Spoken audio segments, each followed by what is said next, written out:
சாதனையுடைய ஒருங்கிணைப்பாளர்கள் அனைவருக்கும் வணக்கம். இங்கே கூடியிருக்கிற அனைத்து உறுப்பினர்களுக்கும் வணக்கம். இன்னைக்கு நான் பேச எடுத்துக்கிட்ட தலைப்பு என்னன்னா, இயற்கை வாழ்வியல் தற்காலத்தில் சாத்தியமா அப்படின்ற தலைப்பு. ஏன் இது முக்கியமா தோணுச்சு அப்படின்னா, நம்ம எல்லாரும் இப்போ இதுல கூடியிருக்கிற ஒரு 80 பேர் இங்க கூடியிருக்கோம். 80 பேர்ல வந்துட்டு எல்லாருக்கும் இயற்கையை பத்தி தெரியும் இல்லையா? ஆனா இந்த காலகட்டத்துல முழுமையான ஒரு இயற்கை வாழ்வியலை கடைபிடிக்க முடியுதா அப்படின்னா அது கேள்விக்குறியதான் இருக்கு. அது ஏன்னு நான் பின்னாடி சொல்றேன். முதல்ல இயற்கைன்னா என்ன நம்ம புரிஞ்சுக்குவோம். இயற்கைன்னா என்ன எல்லாரும் கொஞ்சம் நீங்க இயற்கை என்னன்னு சொல்லிட்டு ஒரு ஒரு வரியிலையோ ஒரு வார்த்தையிலையோ சொல்லுங்களேன். எதை இயற்கைன்னு நம்ம சொல்றோம்? ஐயா வாழ்க வளமுடன். பதில் சொல்ல விருப்பம் இருக்கிறவங்க ஹேண்ட் ரைஸ் பண்ணுங்க. அன்மியூட் கொடுக்குறோம். ஐயாவுக்கு பதில் சொல்லலாம். கோகிலம் குணசேகரன் அம்மா, உங்களுக்கு அன்மியூட் கொடுத்துருக்கேன். நீங்க சொல்லலாங்கம்மா. ஐயா வாழ்க வளமுடன். வணக்கம். அப்படியே எடுத்துக்கிறது தான் இயற்கை அப்படிங்கிறது, எந்த மாற்றமும் இல்லாம. சரிங்கம்மா. அடுத்து இயற்கைனா என்ன, நம்ம இயற்கையை எப்படி பார்க்கிறோம், எப்படி புரிஞ்சுக்கிறோம்? நம்ம கிடைக்கிறத அப்படியே எந்த மாற்றமே படுத்தாம. சரிங்கம்மா. சரிங்கம்மா. அடுத்தாள். ஓகே. அடுத்ததாக ஜெயக்குமார் ஐயா, உங்களுக்கு அன்மியூட் கொடுத்துருக்கேன். ஜெயக்குமார் ஐயா. அடுத்து பிரேமாவதி ரவி அம்மா. அதாவது இயற்கைங்கிறது தானா மண், நிலம், நீர், காற்று, ஆகாயம் என்பது இறைவனால் பஞ்சபூதங்களாக இயற்கையாக இருப்பது. எந்தவித நம்ம போய் அதை ரசாயனம் அது இது செய்யாம நம்மளுக்கு மண்ணுல விதை விழுந்தா தானா வளருது, அது இயற்கை. தண்ணியில அலை தானா கிடைக்குது, அது இயற்கை. இப்படியான பஞ்சபூதங்கள் இருந்து கிடைக்கின்ற இயற்கை. செயற்கையாக எதுவும் செய்யாமல் நமக்கு தானாகவே இறைவன் கொடுக்கின்ற பெரிய வரம் இயற்கைன்னு நான் சொல்றேங்க. வாழ்க வளம். நல்லது. இது இது ரொம்ப அழகா சொல்லியிருந்தாங்க. இப்போ நான் இதோட அப்படியே ஒவ்வொன்றா கனெக்ட் பண்றேன், உன்னால புரிஞ்சுக்க முடியுதா பாருங்க. இந்த பிரபஞ்சம் அப்படின்னு நம்ம சொல்றோம் இல்லையா, யூனிவர்ஸ் அப்படின்னு சொல்றோம். அது வந்து ஒரு எம்டி ஸ்பேஸா இருந்திருக்கும் இல்லையா. நம்ம நம்ம நம்ம பால்வெளி மண்டலம் மாதிரி நிறைய மண்டலங்கள் இருக்கு. பால்வெளி மண்டலத்துல உள்ள வந்து சூரிய குடும்பம் இருக்கு. அப்போ இதுக்கு முன்னாடி இருந்து எம்டி ஸ்பேஸா தானே இருந்திருக்கும். அப்போ அந்த எம்டி ஸ்பேஸ்ல எப்படி வந்து பஞ்சபூதங்கள் உருவாயிருக்கும் அப்படின்னு பார்த்தோம்னா, ஒரு ஒரு இறை துகள் மூலியமா உருவாகி, ஒரு நெருப்பு உருவாகி, அதுக்கப்புறம் ஒரு ஒரு ஒரு நிலம் உருவாகி, அதுக்கப்புறம் காற்று உருவாகி, அதுக்கப்புறம் அதுல நீர் உருவாகி, அதுக்கப்புறம் மரம் உருவாகி, இது ஒரு சுழற்சி முறையில இருக்கிற ஒரு பஞ்சபூதங்கள் உருவாயிருக்கும் இல்லையா. அப்போ இது இது உருவாகி பால்வெளி மண்டலங்கள், நம்ம இருக்கிறது வந்து மில்கி வேன்னு சொல்ற பால்வெளி மண்டலம், இதுல சூரிய குடும்பத்துல இருக்கும். இந்த பிரபஞ்சத்துல என்ன ஒரு முக்கியமான விஷயம் அம்மா சொன்னாங்க, நம்மளோட இடையூறு இல்லாம இறைவனால், சரி நம்ம இறை துகள்னு சொன்னது, இறைவனால் உருவாக்கப்பட்ட எந்த ஒரு விஷயமே வந்து இயற்கையானது அப்படின்னு சொல்றாங்க. அந்த விஷயங்கள் எந்தெந்த விஷயம்லாம் தன்னால உருவாச்சோ அதுக்கு எல்லாத்துக்குமே ஒரு ஒழுங்கு அமைவு இருக்கும் இல்லையா. நீங்க கவனிச்சிருக்கீங்களா? இப்போ உதாரணத்துக்கு வந்து இந்த பூமி வந்து சுத்துதுன்னு சொல்றோம். அது ஒரே ஸ்பீட்ல தானே சுத்தணும். ஒரு நாள் ஸ்லோவா நம்ம நம்ம எப்படி ஒரு நாள் வந்து டல் ஆயிடுறோம், ஒரு நாள் ரொம்ப எனர்ஜெட்டிக் ஆயிடுறோம். அந்த மாதிரி இல்லாம ஒரே மாதிரி தானே சுத்துது. அதே போல இயற்கையோட விதிகள்னு பார்த்தீங்கன்னா எல்லாமே வந்து ஒரே மாதிரி தான். நானா இருந்தாலும் சரி, யாரா இருந்தாலும் சரி, இந்த உலகத்துல எப்பேற்பட்ட படைப்பா இருந்தாலும் சரி, இயற்கை விதி அப்படின்றது ஒண்ணுதான். அந்த விதிகளை புரிஞ்சுக்கிற மனுஷன் தான் சயின்ஸ்ன்னு சொல்றான் இல்லையா. சயின்ஸ்னா என்ன? எனக்கு பதில் சொல்லுங்க. சயின்ஸ்னா என்ன? ஹேண்ட் ரைஸ் பண்ணுங்க. யார் பதில் சொல்றீங்க? நேச்சர் அப்படின்றத பத்தி பாத்துக்கிறோம். சயின்ஸ்னா என்ன? அறிவியல் அப்படின்னா என்ன? கோகிலம் குணசேகரன் அம்மா. அவங்க அறிவியலை அறிவு அப்படிங்கிற இயற்கையோட அறிவை அறிஞ்சுக்கிறது தான் அறிவியல். சரிங்கம்மா, நல்லது. அடுத்தது அடுத்து வேற யாராவது சொல்லுங்க. அடுத்ததாக அருள்நிதி விஜயகுமாரி அம்மா.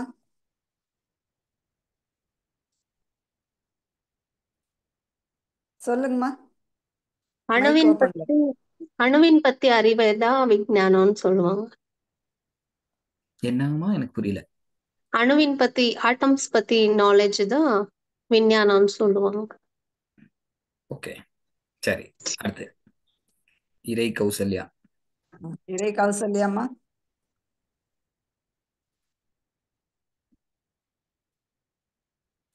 கௌசல்யா அம்மா உங்களுக்கு அட்மிட் கொடுத்துருக்கேன்.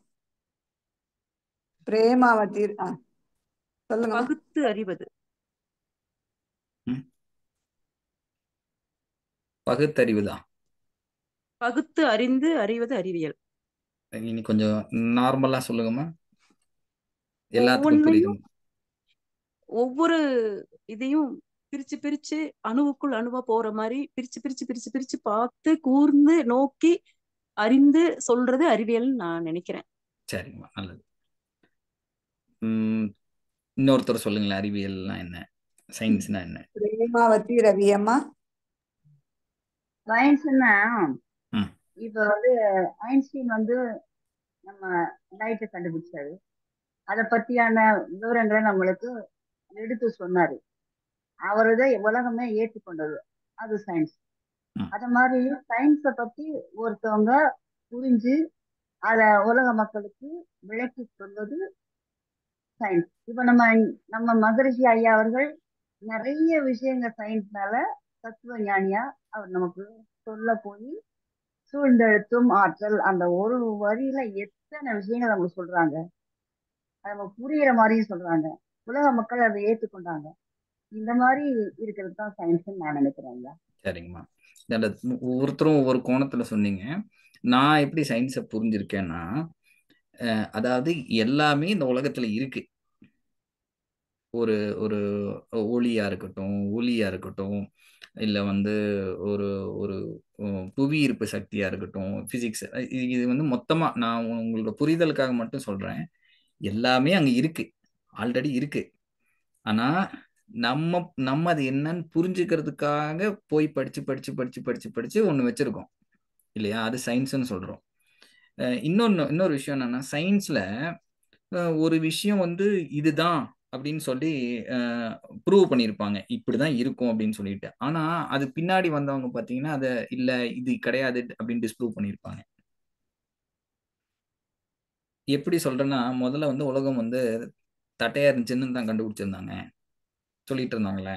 அதுக்கப்புறம் ஒரு ஸ்பியர் ஷேப்ல இருக்க, ஒரு கோழை வடிவில் இருக்குன்னு சொல்லி சொன்னாங்கல்ல. அப்போ நம்ம நம்ம அறிவுக்கு புரிஞ்சுக்கிறதுக்காக சில விஷயங்களை எழுதி வச்சுக்கிறது அறிவியல், இல்ல புரிஞ்சுக்கிறதுக்காக கத்துக்கிட்டு சொல்லித்தரது, இல்லை இது இப்படிதான் அப்படின்னு புரிய வைக்கிறதுக்காக சொல்றதுதான் அறிவியல். அந்த அறிவியல் கோட்பாடுகள், அதாவது இயற்கையில ஆல்ரெடி இருக்கிறத ஒரு கோட்பாடா மாத்தி ஒரு ஒரு அறிவுக்கு புரிஞ்ச மாதிரி எடுத்துக்கிட்டு அதை பயன்படுத்தி மனுஷன் 6 அறிவை பயன்படுத்தி நிறைய கண்டுபிடிப்புகளை பிடிச்சிருக்கான். சரியா? இப்போ அறிவியல் பத்தி ரொம்ப உள்ள போக வேண்டாம், ஒரு புரிதலுக்காக சொல்றப்போ ஆல்ரெடி இருக்காங்க இயற்கை, அதுல இருந்து புரிஞ்சுக்கிட்டு நம்ம நம்ம அதுல இருந்து நமக்கு தேவையானது தேவையில்லாதெல்லாம் கழிச்சு கட்டிட்டு நமக்கு என்னென்ன வேணும். இப்போ ஒரு ஒரு வண்டி வேணும்னா அது எங்க இருந்து வந்திருக்கு, ஒரு ரொட்டேஷன், நிறைய லாஸ் சொல்றாங்கல்ல, சயின்ஸ்ல லாஸ் சொல்றாங்க, அதெல்லாம் ஆல்ரெடி இருக்கு இயற்கையில, அது கண்டுபிடிச்சிருக்காங்க, அவ்வளவுதான். இயற்கையில் இருந்த விஷயத்த நம்மளுக்கு புரியுற மாதிரி சொல்றதுக்காக டிரைவ் பண்றதுதான் சயின்ஸ். அப்போ நான் ஏற்கனவே சொன்னேன், இயற்கை ஒரு ஒழுங்கமைவோட இருக்கு இல்லையா. புவி ஈர்ப்பு சக்தியா இருக்கட்டும், உலகம் சுத்துறதா இருக்கட்டும், தண்ணியை ஊத்துனா கீழே வருமா மேலே போகுங்களா, கீழே தான் வரும் இல்லையா. தண்ணி ஓடுறது, காற்று, இது எல்லாமே தட்பவெட்ப நிலைக்கு ஏத்த மாதிரி மாறும். இப்போ நான் குளிர் பிரதேசத்துல இருக்கிறேன், இங்க ஒரு மாதிரியான குளிர்ச்சி இருக்கும். அதே பிளெயின்ஸ்லாம் பார்த்தீங்கன்னா அங்க இருக்கிறது குளிர்ச்சி வெப்பம் வித்தியாசப்படும். சிலது நார்த் போல், அதாவது நார்தன் பார்ட்ஸ் ஆஃப் அந்த அந்த இந்த பூமியோட நார்தன் சைடு போனீங்கன்னா அங்க ஒரு மாதிரியான கிளைமேட்டிக் சேஞ்ச் இருக்கும். அதுக்கு ஏத்த மாதிரி அந்தந்த இடத்துக்கு ஏத்த மாதிரி ஒரு ஒழுங்கமைவு கட்டாயம் இருக்கும். சரிங்களா? நம்ம இயற்கை ஆர்வலர்கள், இயற்கையில இருக்கவங்க இந்த இயற்கையை ஒத்துக்கிறோம், அக்செப்ட் பண்ணிக்கிறோம் இல்லையா? யாராவது இப்போ வந்து நான் சொன்ன விஷயங்கள்ல முரண்படுறீங்களா? இல்ல இதெல்லாம் நீங்க சொல்றதெல்லாம் கிடையாது, இயற்கை வேற அப்படின்னு யாராவது இருக்கீங்களா? இது உங்களுக்கு புரியுதா? இயற்கை வந்து ஒரு ஒழுங்கமைவோட இருக்குது. மெசேஜ் சாட் பண்ணுங்க எல்லாரும், எஸ் ஆர் நோ சாட் பண்ணலாம்.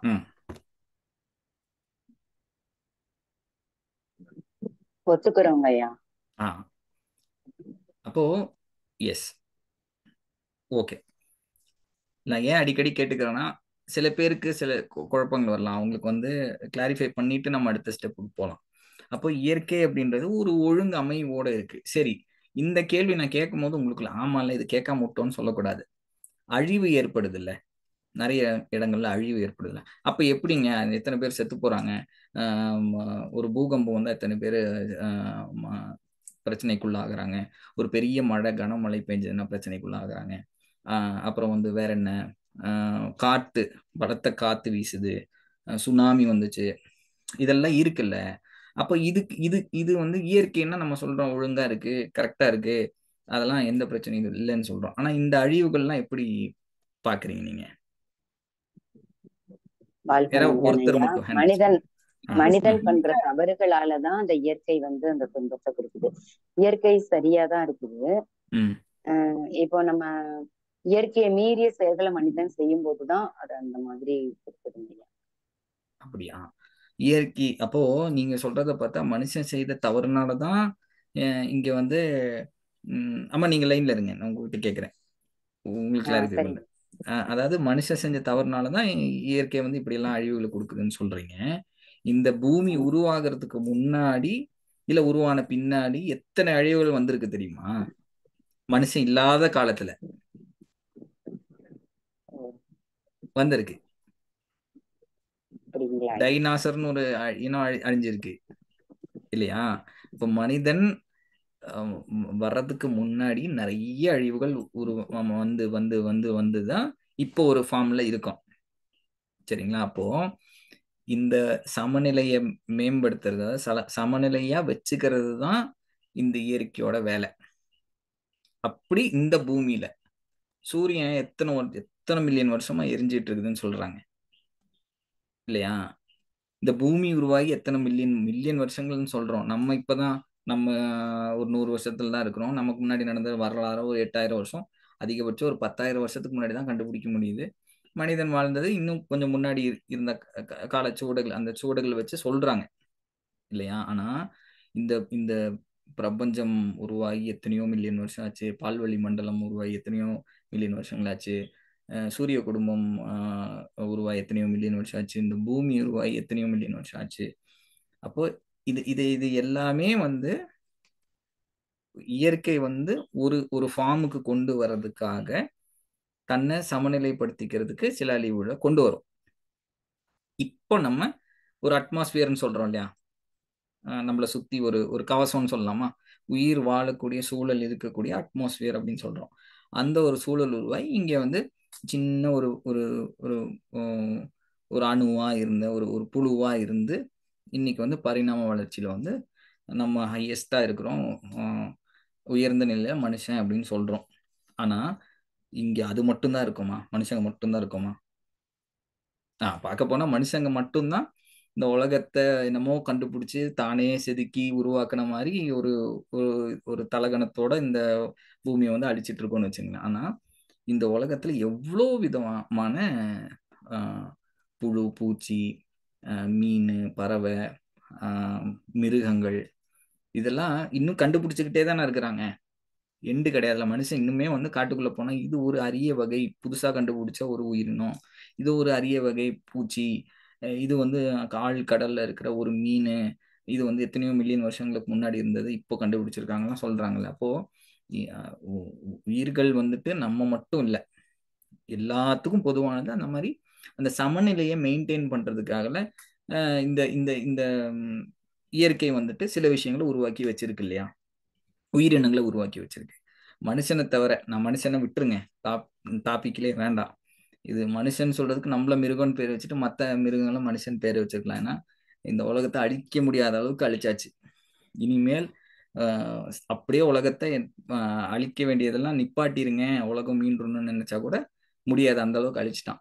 அப்போ மிருகங்கள்ல கூட பார்த்தீங்கன்னா இந்த ஒரு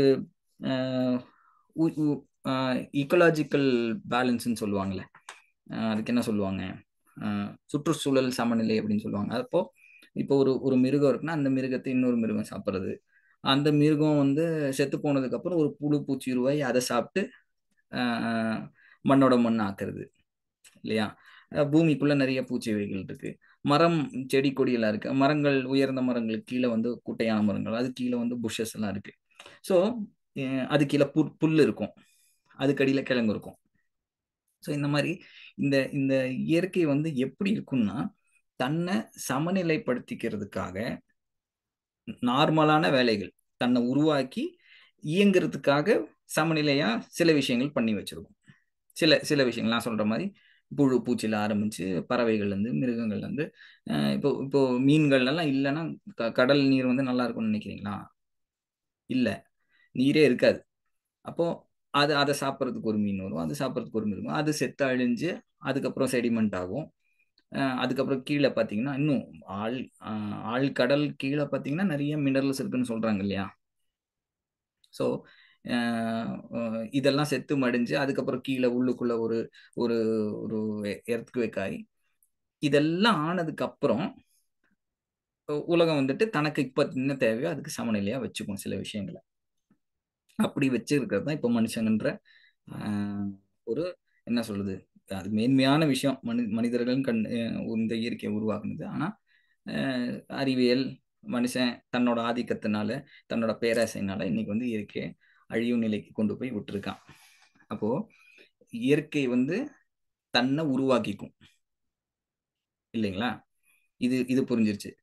தன்னை சமநிலையா வச்சுக்கிறதுக்காக சமன் கேடு அடையும் போது அதை வந்து சில சில சில யுக்திகளை பயன்படுத்தின்னு வச்சுக்கலாம். இல்லை வந்து தனக்கு தேவையானது என்னமோ அதை செஞ்சுக்கிட்டு மறுபடியும் சமநிலை கொண்டு வர்றது தான் இந்த இயற்கையோட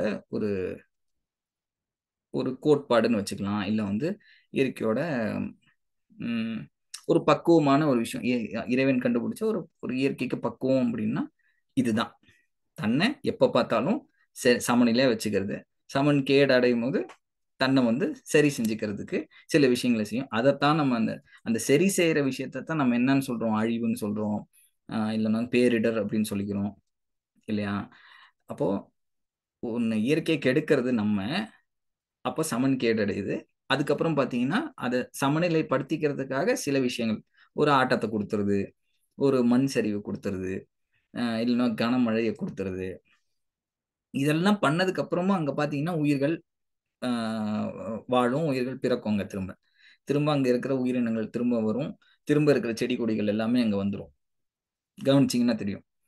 அப்போ அந்த அந்த அந்த லேண்ட்ஸ்கேப்லாம் மாறி இருக்கும். நீங்கள் ஒரு லேண்ட்ஸ்லைட் ஆன இடத்தெல்லாம் போய் பார்த்தீங்கன்னா மறுபடியும் அந்த இடத்துல வந்து இயற்கை வந்து தன்னை சரியா வச்சுக்கிறதுக்கு எல்லா வேலையும் அங்கே நடந்துடும். அப்போ இயற்கையை இப்படி புரிஞ்சுக்குங்க. இப்போ இவ்வளோ ஒரு சமநிலைப்படுத்துற விஷயம் இருக்குல்ல, இயற்கையை புரிஞ்சுக்கிற மனுஷனை தவிர எல்லா உயிரினங்களும் இயற்கையை புரிஞ்சிருக்கு, இயற்கையினோட சமநிலையை புரிஞ்சிருக்கு. அதை வந்து தன்னை வந்து சரி செஞ்சுக்கும் போது, சமன் கேடடையும் போது சில விஷயங்கள் பண்றது எல்லா உயிரினங்களுக்கும் தெரிஞ்சிருக்கு.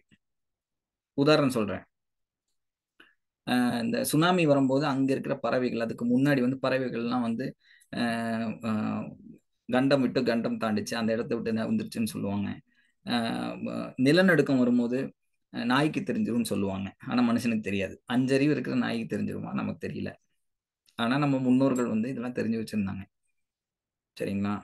பெரிய மழை வர்றதுக்கு முன்னாடி எறும்புகள் வந்து சில விஷயங்கள் எங்க இருந்து ஒரு இடத்துல இருந்து இன்னொரு இடத்துக்கு மாறும்போது நம்ம வந்து கனமழை வர்றதுக்கு வாய்ப்பு இருக்கு அப்படின்றத சொல்லுவாங்க.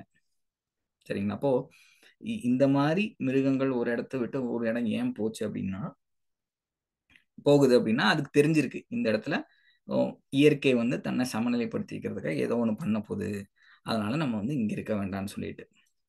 மனுஷங்களுக்கு தெரிஞ்சிருந்துச்சு, அதுக்கு ஒரு ஒரு ஆய்வுல நான் ஒரு முடிவு வந்துச்சு. அதை வச்சு நான் கம்பேர் பண்ணி சொல்றேன். கீழடியில ஆய்வு நடந்துச்சு தெரியுங்களா? சேட்ல சொல்லுங்க. அகழ்வாராய்ச்சி நடந்துச்சுல கீழடியில. வாழ்க வளமுடன். யாராவது பதில் சொல்றீங்களா? அனலைஸ் பண்றீங்களா? கீழடி அகழ்வாராய்ச்சி நடந்தது இல்லையா, அதை பத்தி கேக்குறாங்க ஐயா. யாருக்குமே தெரியலையா? அகழ்வாராய்ச்சி நடந்ததுன்னு தெரியுங்க ஐயா. இல்ல தெரிஞ்சுதான், தெரியும்ல அகழ்வாராய்ச்சி நடந்ததுன்னு. அது ஆக்சுவலி வந்து கீழடியில இருக்கிற ஒரு ஒரு நாகரிகம்னு வச்சுக்கலாமே. அங்க வந்து ஒரு ஒரு நதிக்கரை இருந்தது, நதி இருந்தது, வைகை நதி இருந்தது. அது பெருசா இருந்தது. அப்போ அங்க அங்க எடுத்த பொருட்கள்ல எங்கேயுமே ஒரு துண்டு எலும்பு கூட வரல. மனுஷனோட எலும்பு இருக்கணும்ல, ஏன்னா அந்த இடம் ஃபுல்லா தண்ணியில மூழ்கி இருந்துச்சு. மூழ்கினா மொத்தமா மூழ்கி அந்த இடமே அழிஞ்சு புதஞ்ச இடம் தான் கீழடியில இப்போ அகழ்வாராய்ச்சி பண்ணது. அப்போ நான் என்ன சொல்ல வரேன்னா, அப்படிப்பட்ட அழிவு வருதுன்னு அங்க இருந்த மக்களுக்கு தெரிஞ்சதுனால தானே இடம்பெயர்ந்திருப்பாங்க. இடம்பெயர்ந்ததுனால தானே அவங்களால வந்து அங்க புதஞ்சு உண்டு அங்க வந்து என்ன சொல்றது, எலும்பு துண்டுகள் எதுவுமே கிடைக்கல. சான்று இல்ல, மனிதர்கள் இறந்து கிடந்ததுக்கான சான்றே அங்க கிடையாது. சரிங்களா? அப்போ விஷயமே அதுதான். அப்போ மனுஷனுக்கு தெரிஞ்சிருந்துச்சு நம்ம எங்க தவற விட்டோம், அதைத்தான் நம்ம பார்க்கணும். அப்ப இந்த இயற்கையோட சுழற்சியில, இயற்கையோட சமநிலையில மனுஷன் எங்க தள்ளி போயிருக்கான் அப்படின்றதான் இன்னைக்கு நம்ம அதை புரிஞ்சுக்கிட்டோம் அப்படின்னா, இயற்கை வாழ்வியல் சாத்தியமா அப்படின்னா கண்டிப்பா சாத்தியம். நம்ம அதெல்லாம் மறந்துடுறோம். இப்ப நான் சொன்ன விஷயங்கள்ல இன்னும் இன்னும் இன்னும் நிறைய உதாரணங்கள் சொல்லலாம். நேரம் பத்தாம போயிடும். நான் சொல்ல வந்த விஷயம் இப்போ சொல்ல முடியாம போக வாய்ப்பு இருக்கு. அப்போ இப்போ நான் இயற்கை சொன்னா தன்னை உருவாக்கிக்கும், தன்னை வந்து சமநிலைப்படுத்திக்கிறது சில வேலைகளை செய்யும் அப்படின்னு சொன்னா, இப்போ இந்த மனுஷனோட உடம்புக்கு வருவோம். நான் போன வாட்டி இந்த கூட்டத்துல நான் பேசும்போது இருந்திருந்தீங்கன்னா சில சில உதாரணங்கள் மூலியமா சொல்லியிருந்தேன். இப்போ வந்துட்டு உடம்பு வந்து காய்ச்சல் வந்தா என்ன பண்ணும், அதுக்கு முன்னாடி இது சொல்லிடுறேன். இந்த உடம்பு இருக்கு இல்லையா, இந்த உடம்பு உருவாகிறது வந்து 2 அணுக்கள் சேர்றதுனால உருவாகும். 2 அணுன்னு வச்சுக்கோமே, கண்ணுக்கு தெரியாத அணுக்கள்னால உருவாச்சு. அதுக்கப்புறம் யோசிச்சு பாருங்களேன், இந்த இயற்கை கெட்டு போச்சு, சமநிலை இல்லாம போச்சு, ஒரு ஒழுங்கு இல்லாம போயிடுச்சு அப்படின்னா என் கண் இங்கதான் இருக்குமா? மாறி இருக்கும்ல. மூக்கு இங்கதானே இருக்கணும், இங்கதானே இருக்கும். இப்ப நம்ம கொஞ்ச நேரத்துக்கு முன்னாடி சொன்னாங்க, இந்த மனுஷனோட இடையூறுனால மனுஷன் வந்து இயற்கை கெடுக்கிறதுனால அழிவுகள் உண்டாகிறது மாதிரி சில விஷயங்கள் மாறி இருக்கும். அதாவது இப்போ வந்து குழந்தை வந்து வயிற்றுல இருக்கும் போது நச்சு கழிவுகளோ இல்லை தேவையில்லாத எண்ணங்கள் மனசுல தோன்றதுனால வந்து அந்த குழந்தையோட உறுப்புகள் மாறி இருக்கும். அதை வந்து தனியா வச்சிருவோம். ஆனா இயற்கையாவே நம்ம நம்ம நம்ம உறுப்புகள் எங்க எப்படி இருக்கணுமோ அப்படிதானே இருக்கும். கண் இங்கே தானே இருக்கும், மூக்கு இங்கே தானே இருக்கும், வாய் இங்கே தானே இருக்கும். டிஎன்ஏக்கு ஏற்ற மாதிரி கொஞ்சம் கொஞ்சம் மாறுபாடுகள் இருக்கலாம். கண் வந்து சைனாக்காரங்களுக்கு கண் இப்படி இருக்கும், சில பேருக்கு மூக்கு பெருசா இருக்கும், ஆப்பிரிக்கன்ஸ் நல்லா ஹைட்டா இருப்பாங்க, ஜாப்பனீஸ் குள்ளமா இருப்பாங்க. ஆனா எல்லாமே எல்லா உறுப்புகளும் ஒரே மாதிரி தானே இருக்கும். மனுஷங்களுக்கு வித்தியாசமே இல்லைல்ல. அதாவது வித்தியாசப்படுத்தணும். எப்படி கைரேகை வந்து உலகத்துல ஒருத்தருக்கு ஒரு மாதிரி தான் இருக்குமோ, அதே மாதிரி தன்னோட உடல் அமைப்பு வந்து எல்லாத்துக்கும் ஒரே மாதிரி இருக்காது, வேற வேற மாதிரி தான் இருக்கும், யூனிக்கா தான் இருக்கும், தனித்துவமா தான் இருக்கும். இப்போ இந்த இந்த நம்ம அம்மாவோட கருவறைக்குள்ள இருக்கும்போது இந்த உடல் தன்னை தானே உருவாக்கிக்கும். எப்படி இயற்கை தன்னைத்தானே உருவாக்கிச்சோ, ஏதோ ஒரு இறை துகள்னால, நான் ஆட்டம்க்கு வரேன் வச்சுக்குவோம், இறை துகள்னால இறைவனாலன்னு வச்சுக்குவோமே, அதே மாதிரி இங்க ஒரு ஒரு துகள் தானே, ஒரு ஒரு அணுனால தான் இவ்வளவு பெரிய உடம்பா மாறி இருக்கு. இது ஒரு கிரியேஷன். இப்போ சமநிலை பத்தி வருவோம். இல்ல இந்த இயற்கைக்கு தேவையானது. அப்போ இந்த உடல் தன்னைத்தானே உருவாக்கிச்சு. உருவாக்குன இந்த உடம்புக்கு நம்ம கொடுக்கக்கூடிய ஆற்றல், உணவா இருக்கட்டும், நீரா இருக்கட்டும், இல்ல இந்த பிரபஞ்ச சக்தியா இருக்கட்டும், காத்தா இருக்கட்டும், தனக்கு தேவையான விஷயங்களை தன்னாலே உருவாக்கிடுது. கிரியேஷன் அப்படின்னு சொல்லுவோம். நம்ம கிரியேஷன்ல 2 இருக்கு. அதுல ஒரு கிரியேஷன் வந்துட்டு இந்த உடம்பு தன்னைத்தானே சரி உருவாக்கிக்கிறது. இன்னொன்னு வந்து தனக்கு தேவையான சத்துக்கள். இப்போ நம்ம வந்து உதாரணத்துக்கு கார்போஹைட்ரேட் சாப்பிட்றோம்னு வச்சுங்களேன், அது கார்போஹைட்ரேட்டை தான் போகும்னு நம்பிட்டு இருக்கோம். இந்த உடம்புக்கு அது கால்சியமா மாற்றணும்னா அது வந்து உடம்பு கால்சியமா மாற்றிக்கும். சரிங்களா? இன்னொரு உதாரணம் சொல்கிறேனே, மாடு வந்து போன டைம் சொல்லியிருந்தேன்னு நினைக்கிறேன். மாடு வந்து சாப்பிட்றது மெக்னீஷியம், ஆனால் கால்சியம் பால் கொடுக்குது இல்லை. கடல்ல வந்துட்டு கடல் நீர் வந்துட்டு முழுதுமே வந்து உப்பு தான். சோடியம் குளோரைடுன்னு சொல்ற ஒரு ஒரு கெமிக்கல் உப்பு தான் அது. அதுக்குள்ள கால்சியம் சத்து நிறைந்திருக்கிற எத்தனை வகையான ஓடுகள் உள்ள கால்சியம் ஓடு, நத்தைகள்னு சொல்றோம்ல, நத்தைக்கு ஓடு இருக்கிற மாதிரி நிறைய நண்டு, அது போல வந்து கால்சியம் சத்து தானே அது. அது இருக்கிற உயிரினங்கள் அங்க இருக்குல்ல, அங்க கால்சியமே கிடையாது, ஆனா கால்சியம் சத்து அதிகமா இருக்கிற உயிரினங்கள் அதுல இருக்கு. அப்போ இந்த உடல் தன்னை உருவாக்கிக்கும், தனக்கு தேவையானது என்னமா இருந்தாலும் எந்த எனர்ஜில இருந்து வேணாலும் மாத்திக்கும். புரிஞ்சுதுங்களா? அப்போ அது எப்படி வந்து மாத்திக்கும், தனக்கு தேவையானது எப்படி நமக்கு தெரிய வைக்கும் அப்படின்றத போன வாட்டி பார்த்தோம். அது நான் ஷார்ட்டா கடைசியில சொல்றேன். சரிங்களா? இப்ப எப்படி உடம்பு தன்னை வந்து சரிப்படுத்திக்குதோ அதே மாதிரி இந்த உடலும் தன்னை வந்து சரிப்படுத்திக்கும், சமநிலைப்படுத்துறதுக்கு சில வேலைகளை செய்யும். அதுல முற்றுமுழுதான் முதல்ல பார்க்க வேண்டியது 4R, நான் போன டைம் வந்து 4G அப்படின்னு சொல்லியிருந்தேன். 4G 5G இப்போ வந்துருச்சு டெக்னாலஜி, 4Gயோட நம்ம நின்னுக்கோன்னு சொல்லி 4Gகள் சொன்னேன். அதே மாதிரி 4R அப்படின்னு ஒரு கான்செப்ட் இருக்கு. 4R, ஆங்கிலத்துல R வருதுல, Pக்கு அப்புறம் P, Qக்கு அப்புறம் வருது R, அந்த R. அது என்னன்னா முதல் R வந்துட்டு ரிமூவ், நீக்கம் சொல்லலாம் தமிழ்ல. அப்போ இந்த உடல் வந்துட்டு ஃபர்ஸ்ட் செய்யற காரியம் என்னன்னா அந்த உடம்புல தேவையில்லாத விஷயங்களை வெளியேற்றுறது. அப்போ சாதாரணமா சொல்றேனே, நம்ம சாப்பிட்ற உணவு மலமா போறது, குடிக்கிற நீர் வந்து சத்தை எடுத்துக்கிட்டு அதுக்கப்புறம் யூரினா போறது, அப்புறம் வந்து இந்த உஷ்ண கழிவுகள் வந்து ஸ்வெட்டுக்கு நம்ம தமிழ்ல மறந்துட்டேன் டக்குன்னு,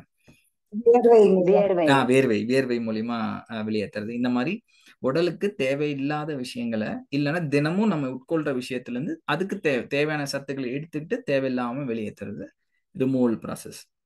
சரிங்களா? இந்த ரிமூவ் வந்துட்டு எப்பவுமே இருக்கும். சரிங்களா? இது வந்து தினக்கழிவுன்னு சொல்லலாம். எப்பவுமே நடந்துட்டு இருக்கு, தினமும் அது இயல்பா நடக்கிற விஷயம். அதுக்கு பெருசா நம்ம தொந்தரவுலாம் ஒன்றும் இருக்காது. ஒரு 5 நிமிஷம் அதுக்கு செலவு பண்ணா போனோம், அது பாட்டுக்கு வெளியே போயிடும். நம்ம எக்ஸ்ட்ரா எஃபர்ட் எதுவும் போடாம போறது வந்து தினக்கழிவு. ரெண்டாவதா பார்த்தீங்கன்னா தேக்கமுற்ற கழிவு. இந்த தேக்கமுற்ற கழிவுன்றது என்ன அப்படின்னா, நம்ம உடம்பு வந்து பசிக்காம சாப்பிட்டுக்கிட்டே இருக்கிறது. அது என்ன ஆகும்னா ஒரு கட்டத்தில் வந்து தேங்கி அது குப்பையா மாறிடும். அந்த குப்பையை வெளியேற்றுறதுக்கு உடம்பு என்ன பண்ணும், ஒரு வயிறு வலி ஏற்படுத்தும். அதுக்கப்புறம் வந்து லூஸ் மோஷனாக வெளியே தள்ளிட்டு இருக்கும். நம்ம அது பிரச்சனைன்னு சொல்லுவோம். நான் சொன்னேன் இல்லையா, இயற்கையை வந்து சமநிலைப்படுத்திக்கிறதுக்கு, இயல்புக்கு திரும்புறதுக்கு சில விஷயங்களை செய்யும். இங்கே வந்து உடம்பு தன் இயல்புக்கும் சமநிலையாக வச்சுக்கிறதுக்கு ஒரு வயிறு வலியை கொடுத்து லூஸ் மோஷனாக வெளியே தள்ளுறதுக்கு பார்க்கும். அது சமநிலைப்படுத்துகிற நேரம் இருக்குல்ல, அதை வந்து நம்ம நோயின்னு புரிஞ்சுக்கிறோம். அதுக்கு போய் நம்ம வந்து தேவையில்லாத மருந்து மாத்திரைகள் எடுத்துக்கிட்டு, லூஸ் மோஷன் எடுத்து போய் மருந்து மாத்திரைகள் எடுத்துக்கிட்டு அடக்கி வைப்போம். இப்படி அடக்கி வச்ச கழிவுகள் காலப்போக்கில் ரசாயன கழிவுகளா மாறும். அதையுமே இந்த உடம்பு விட்டு வைக்காத, வெளியேற்றுறதுக்கு முயற்சி செய்யும்.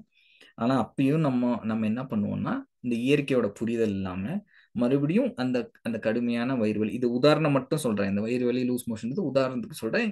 இது வந்து எல்லா உறுப்புகளையும் எல்லா இடங்கள்லயும் கழிவு நீக்கம் நடந்துகிட்டே இருக்கும். தேக்கமுற்ற கழிவுகள் எங்க நடந்தாலும் அந்த கழிவு நீக்கம் நடக்கும். நுரையீரல்ல இருக்கலாம், வயிற்றுல இருக்கலாம், கல்லீரல்ல இருக்கலாம், எங்க வேணாலும் இருக்கலாம். ஆனா அந்த உடல் நீக்கும் போது நம்ம அதை தவறா புரிஞ்சுக்கிறோம்.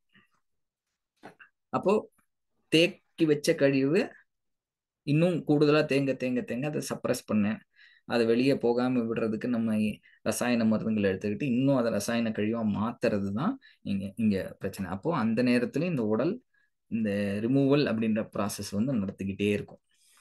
அப்போ இதை நம்ம புரிஞ்சுக்கணும். இது ஏன் சொல்றேன் அப்படின்னா, நம்ம வந்து இந்த காலத்துல இயற்கை வாழ்வியல் சாத்தியமா அப்படின்னு கேட்கும்போது இயற்கையை புரிஞ்சு இந்த இந்த பேசிக்கான விஷயம் புரியாம போறதுனால தான் நிறைய பேர் வந்துட்டு ஒரு தொந்தரவு வந்த உடனே இன்னைக்கு வந்து இயற்கை மருத்துவங்களை விட்டுட்டு நேரடியா வந்து அலோபதி மருத்துவத்துக்கு போய் அங்க வந்து தீர்வு இல்லைன்னு தெரிஞ்சா உறுப்பு வெட்டி எடுக்கிற நிலைக்கு போயிடுறாங்க. அப்ப கஷ்டப்படுறாங்க. ஸோ இந்த பேசிக்கான விஷயத்தை புரிஞ்சுக்கிட்டா நம்ம அந்த மாதிரி நேரங்கள்ல வந்து இன்னும் கவனம் செலுத்தி அந்த அந்த விஷயங்களுக்கு இடம் கொடுத்து நம்ம வந்து பொறுமையா இருக்கும்போது நிச்சயமா வந்து இந்த உடலை புரிஞ்சு இயற்கை வாழ்வியலை நோக்கி நகர்றதுக்கான சாத்தியங்கள் இருக்கு. அதுக்கு பேசிக் இதுதான். ரெண்டாவதா பாத்தீங்கன்னா ரிமூவ் சொல்லிட்டேன். ரெண்டாவதா பாத்தீங்கன்னா ரிப்பேர்.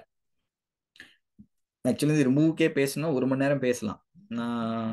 நான் வந்து சரி உங்களுக்கு புரிஞ்சுக்கிறதுக்காக சில உதாரணங்கள் மட்டும் வச்சு சொல்றேன். நீங்க இந்த செஷன் முடிஞ்சதுக்கு அப்புறம் நீங்க யோசிச்சு பாருங்க, இன்னும் இந்த உடம்பு வந்து என்ன மாதிரியான ரிமூவல் எல்லாம் பண்ணியிருக்கு உங்களுக்கு, இல்லை நம்ம கேள்விப்பட்டிருக்கோன்றத பாருங்க. அடுத்து ரிப்பேர் அப்படின்ற ஒரு விஷயம். இந்த ரிப்பேர் அப்படின்ற விஷயம் பார்த்தீங்கன்னா, இப்போ எனக்கு வந்து இங்க ஒரு வெட்டு விழுந்துருச்சு. போன வாட்டி இது சொன்னேன், வெட்டு விழுந்துருச்சு. இந்த வெட்டை வந்து சின்னதா இருக்கிறதுனால நான் என்ன பண்ணுவேன், விட்டுருவேன், அதுவா சரியாயிருன்னு சொல்லிட்டு. முதல்ல ரத்தம் வரும், அதுக்கப்புறம் ரத்த உறைவு ஏற்படும். உறைஞ்சதுக்கு அப்புறம் வந்து கொஞ்ச நாள் 2-3 நாள் போனதுக்கு அப்புறம் அந்த உறைஞ்ச ரத்தம் வந்து கருப்பா மாறும். அப்புறம் அப்படியே எடுத்து விட்டோம்னா இல்லை அதுவா உதிர்ந்து புது தோலா மாறிடும். இப்ப எப்படி இங்க கீறல் விழுந்து சின்னதா ஒரு ஒரு ஒரு ஒரு அடிபட்டு ஒரு ஆக்சிடென்ட்ல ஒரு வெட்டுப்பட்டோ ஒரு அடிபட்டோ ஆச்சோ அதை உடம்பு எப்படி சரி பண்ணுது? ஆக்சிடென்டெல்லாம் நடந்ததையும் வந்து இந்த உடம்பு சரி பண்ணிடும். அதுக்கு தேவையான எல்லா அமைப்பும் இந்த உடல்ல இருக்கு, இயற்கை கிட்ட இருக்கு. நம்ம கம்பேர் பண்ணி பார்க்கலாம். எப்படி வந்து இந்த மனுஷன் வந்து ஒரு ஒரு மலையை வெட்டி எடுக்கிறான், இல்லை வந்து ஒரு செடியை வெட்டினதுக்கு அப்புறமும் அதுக்குள்ள வந்து செடி வளருது இல்லை, ரிப்பேர் பண்ணிடுறது இல்லை. ஒரு ஒரு ஒரு அதிர்வை ஏற்படுத்திட்டா அங்க வந்து ஒரு ரிப்பேரிங் ப்ராசஸ் நடந்து எப்படி இயல்புக்கு சமநிலைக்கு திரும்புதோ இந்த உடம்பும் அது ரிப்பேர் பண்ணி தன்னை சரிப்படுத்திருக்கு. இது எல்லா வகையான என்ன சொல்றது பாதிப்புகள், இந்த உடம்புக்கு ஏற்பட்ட பாதிப்புகள் ஆக்சிடென்ட்னாலையோ இல்லை வந்து நம்ம எங்கேயாவது விழுந்துட்டோம், இல்லை யாரும் அடிச்சிட்டாங்க, எப்போ எது நடந்தாலும் இந்த உடம்புக்கு அந்த ரிப்பேர் பண்றதுக்கான விஷயங்கள் இந்த உடம்புல இயல்பாவே இருக்கு. இயற்கை கிட்ட இருக்கிற மாதிரி இந்த உடம்புக்கு இயல்பாவே இருக்கு. மூணாவது விஷயம் ரெசிஸ்ட் அப்படின்னு சொல்லலாம். மூணாவது ஆர், முதல் ஆர் ரிமூவ், ரெண்டாவது ஆர் ரிப்பேர், மூணாவது ஆர் வந்துட்டு ரெசிஸ்ட். இந்த ரெசிஸ்ட் இருக்குல்ல, ரெசிஸ்ட்னா என்ன யாராவது சொல்லுங்களேன்? ரெசிஸ்ட் தடுக்கிறது.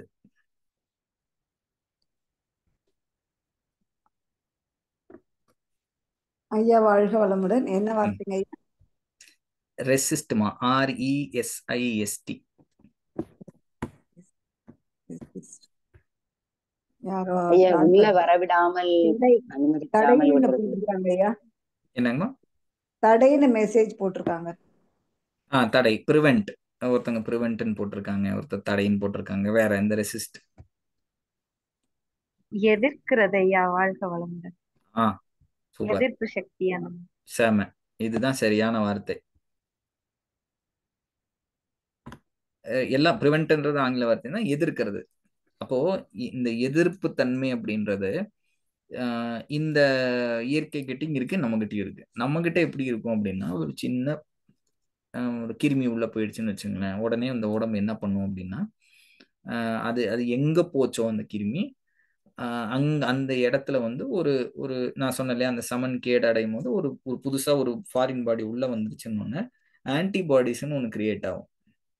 இந்த உடல் கண்டுபிடிச்சு இந்த உடல்ல இருக்கிற விஷயங்களை வச்சு ஆன்டிபாடிஸ்ன்னு ஒன்று கண்டுபிடிச்சு அதை எதிர்த்து போராடி அதை சாகடிச்சு இயல்புக்கு கொண்டு வந்துடும்.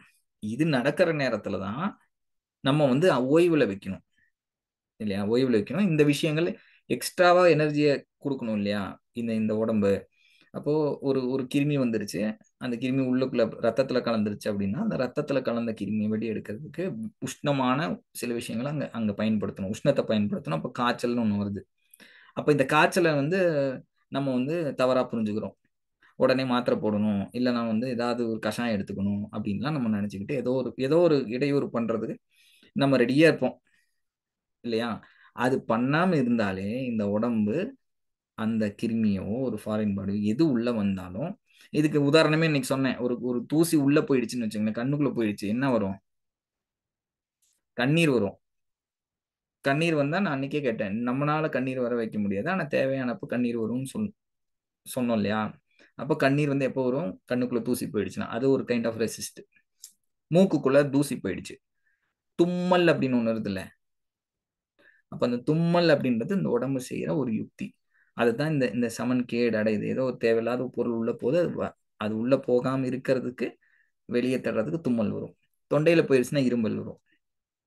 அதையும் மீறி உள்ள போயிடுச்சு அப்படின்னா, ரத்தத்துல கலந்துருச்சு அப்படின்னா, அங்கேயும் இதே மாதிரி ஒரு காய்ச்சலை வர வச்சு ஆன்டிபாடிஸை உருவாக்கி அதை வந்து சண்டை போட்டு அதை வந்து வெளியேற்றுறதுக்கு தான் இந்த இந்த ரெசிஸ்ட் அப்படின்னு சொல்லுவோம். புரிஞ்சுதுங்களா? அப்போ இந்த இந்த விஷயங்கள் நடக்குது இல்ல, இந்த ப்ராசஸ் நடக்குது இல்ல, இந்த ப்ராசஸை நம்ம வந்து புரிஞ்சு அந்த நேரத்துல இந்த உடம்புக்கு என்ன செய்யணுமோ அமைதியா இருந்து ஜஸ்ட் சப்போர்ட் பண்ணா போதும், அது அதனோட வேலையை செஞ்சு முடிச்சிடும். செஞ்சு முடிச்சு இயல்புக்கு திரும்பிடுவோம். இது வந்து இயற்கையோட ஒரு என்ன சொல்றது, ஒரு ஒரு விதி, இப்படிதான் நடக்கும். இதுல என்ன என்ன ஆகும்னா கிரிட்டிக்கல் ஆயிடுச்சு அப்படின்னு சொல்லுவாங்க. இந்த கிரிட்டிக்கல் எங்க போகுது அப்படின்னா, மணல் வந்து அள்ளுறோம், எங்க இருந்து ஓடிட்டு இருக்கிற நதியில காஞ்சதுக்கு அப்புறம் மணல் அள்ளுறாங்க. கொஞ்சம் அள்ளினா பரவாயில்ல, அள்ளி பெரிய பள்ளமாக்கிட்டு அந்த அந்த இடத்துல என்ன ஆகும்? சூழலே உருவாயிரும். அடுத்து தண்ணி வரும்போது சூழல் உருவாயிரும்.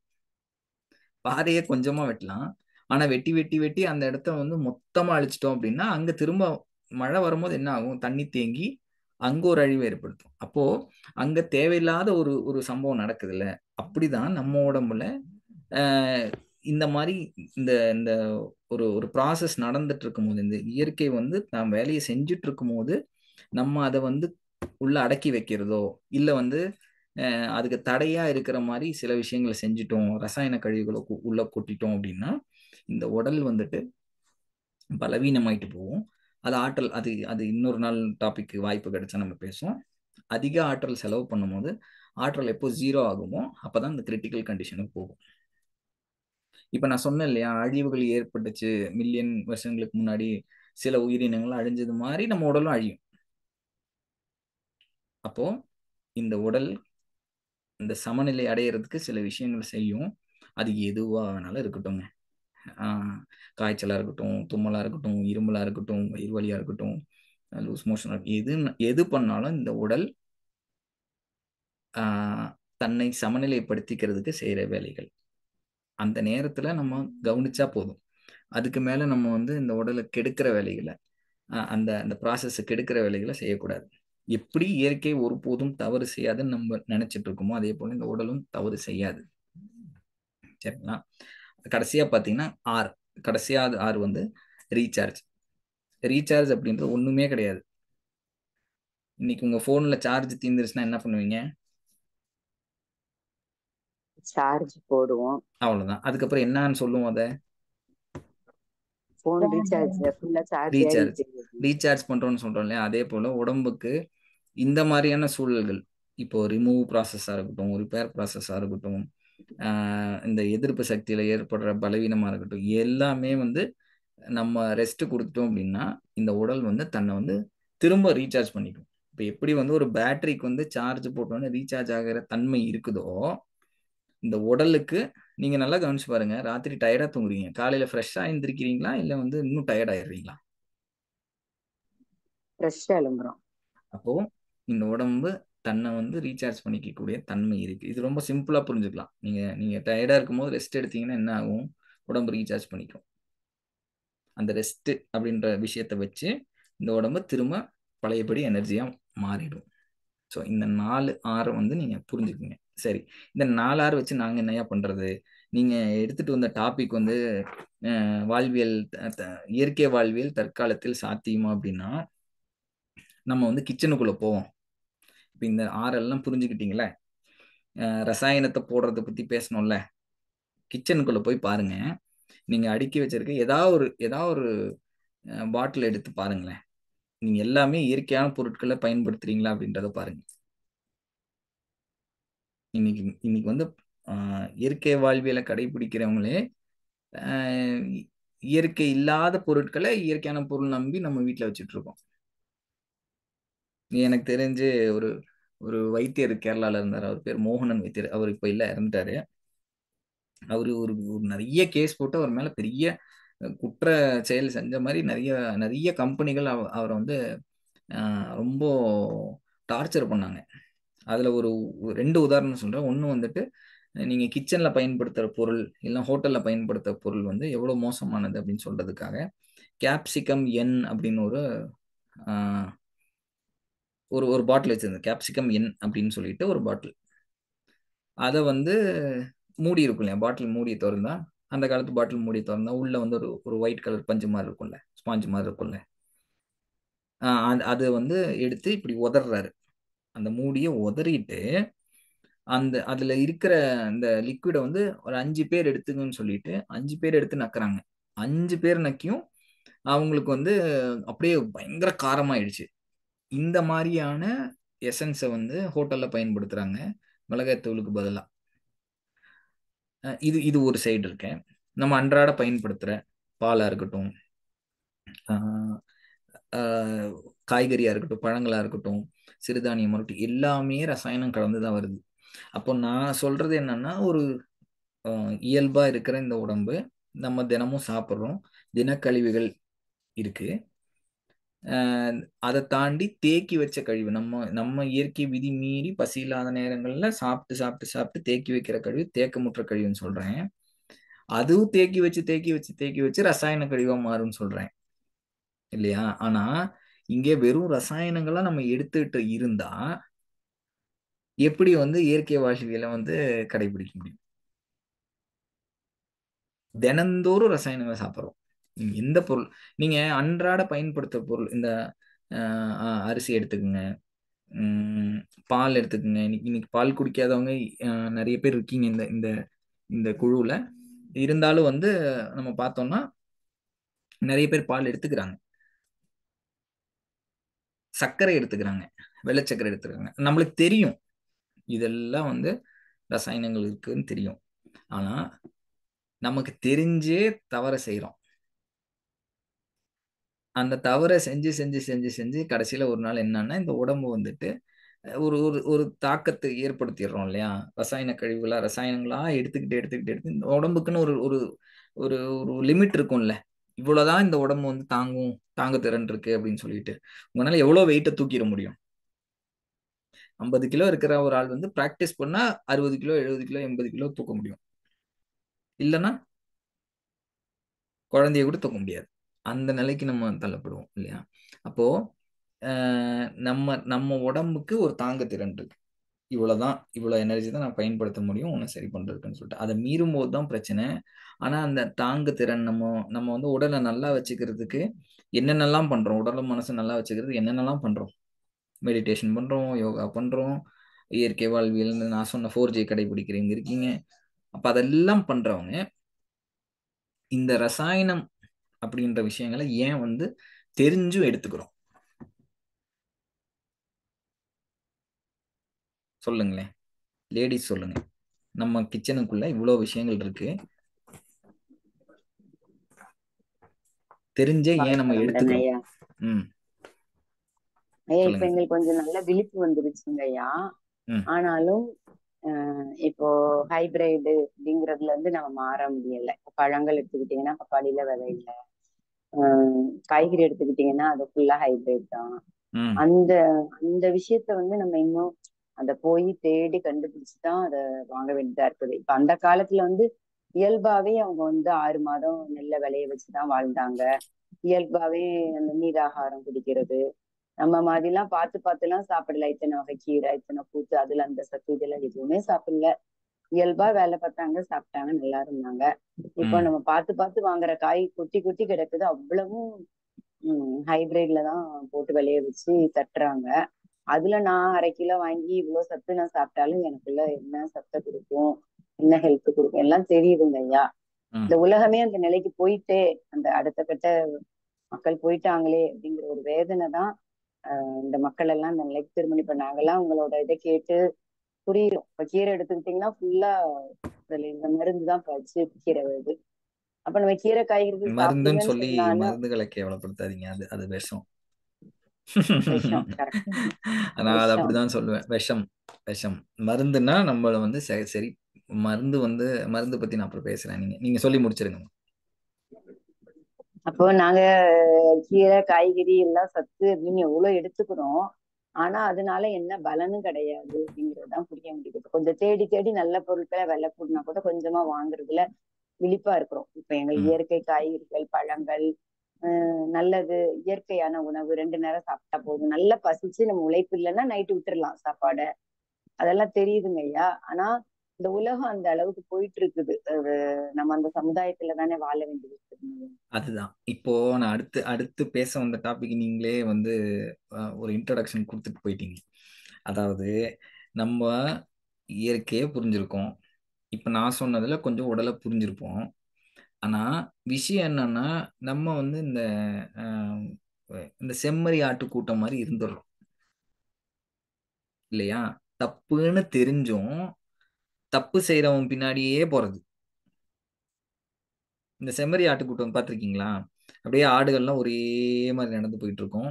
இடையில ஒரு குச்சி வச்சு அந்த குச்சியை தாண்டி ஒரு ஆடு போகும். அடுத்த ஆடும் அதே குச்சியை தாண்டும். அடுத்த ஆடு அதே குச்சியை தாண்டும். குச்சி எடுத்துட்டாலும் அடுத்த ஆடு அந்த இடம் வந்து குச்சி இல்லைனாலும் தாண்டும். அதே போலதான் நம்மளும். நம்ம வந்து இந்த சொசைட்டி என்ன பண்ணுதோ அதையே தான் நம்ம ஃபாலோ பண்ணோம். அது ஒரு ப்ரெஷருக்குள்ள கொண்டு வந்துடுறாங்க. நம்மள வந்து அதையே வந்து கடைபிடிக்க வச்சிருவாங்க. என்னப்பா நீ இன்னும் வந்து இயற்கை அது இதுன்னு சொல்லிட்டு சாப்பிடுப்பா சும்மா அப்படின்ட்டு உசுப்பேத்தி விட்டுருவாங்க. நம்ம அந்த நேரத்துல வந்து அவங்களுக்கு நல்லவங்களா இருக்க போய் இல்ல அவங்க மனசு கஷ்டப்பட்டுருமோ அப்படின்னு சொல்லிட்டு நம்ம அதை சாப்பிட போய் அப்புறம் நம்ம வந்து அது அப்படியே கொஞ்சம் கொஞ்சமா மாறி இங்க சேட்ல போட்டிருக்காங்க பழக்கத்திற்கு அடிமை. அதனால அப்படின்னு போட்டிருக்காங்க. அறியாமைன்னு போட்டிருக்காங்க. இங்க வந்து அம்மா சொன்னீங்க நீங்க, அதாவது இன்னைக்கு வந்து எதுவுமே கிடைக்க மாட்டேங்குது அப்படின்னு சொல்லிட்டு அப்படின்னு நம்மளை நம்ப வச்சுட்டு இருக்காங்க. நம்ம நினைச்சா இயற்கையான உணவு எடுத்துக்கணும்னு நினைச்சா நம்ம லைட்டா அப்படி சுத்தி தேடினாலே எல்லாமே கிடைச்சிருது. ஹைபிரிட் இல்லாத தக்காளி கிடைக்குது. காய்கறிகள் என்ன வாரத்துக்கு ஒரு வாட்டி போய் எடுத்துட்டு வர மாதிரி இருக்கும், இல்லைன்னா 3 நாளைக்கு ஒரு வாட்டி போய் எடுத்துட்டு வர மாதிரி இருக்கும். ஆனா கொஞ்சம் தேடணும். நீங்க யோசிச்சு பாருங்க. இப்ப அம்மா நீங்க பேசுனீங்க, உங்களை சுத்தி எத்தனை பேரு, உங்க வீடுகளை சுத்தி எத்தனை பேர் இயற்கை ஆர்வலர்கள் இருக்காங்க, இயற்கை வாழ்வியலை கடைபிடிக்கிறவங்க இருக்கிறாங்கன்னு சொல்லுங்க. உங்களை தவிர ரொம்ப கம்மிங்க ஐயா. ரொம்ப கம்மிங்க ஐயா. விரல் விட்டு என்னையே எண்ணிடலாம். கிண்டல் தான் பண்றாங்க, கிண்டல் பண்றாங்க எல்லாம். இப்ப நீங்க உங்க கிளாஸ் கேட்டு உங்ககிட்ட நான் நம்பர் வாங்கி ஒரு சாரு, நீங்க சாதிக் சார்னு ஒருத்தரோட அனுப்புனீங்க திருநெல்வேலியில. நான் போய் பார்த்து நான் தைரியமா அந்த டேப்லெட்டை விட்டுட்டேன். எங்க சாரை தான் கூப்பிட்டு போய் பார்த்து ஒற்றைப்புள்ளித்தோடு சிகிச்சை எடுத்து நான் தெளிவா விட்டு அதே மாதிரி எல்லாம் பண்றேன். ஆனா எங்க சாரே என்ன திட்டுறாங்க, இவ்வளவு இது இருக்குது, இந்த ஒரு புள்ளியில பண்ணிட முடியுமா, நீ எதையாவது இழுத்து வைக்க போற அப்படின்னு சொல்லி.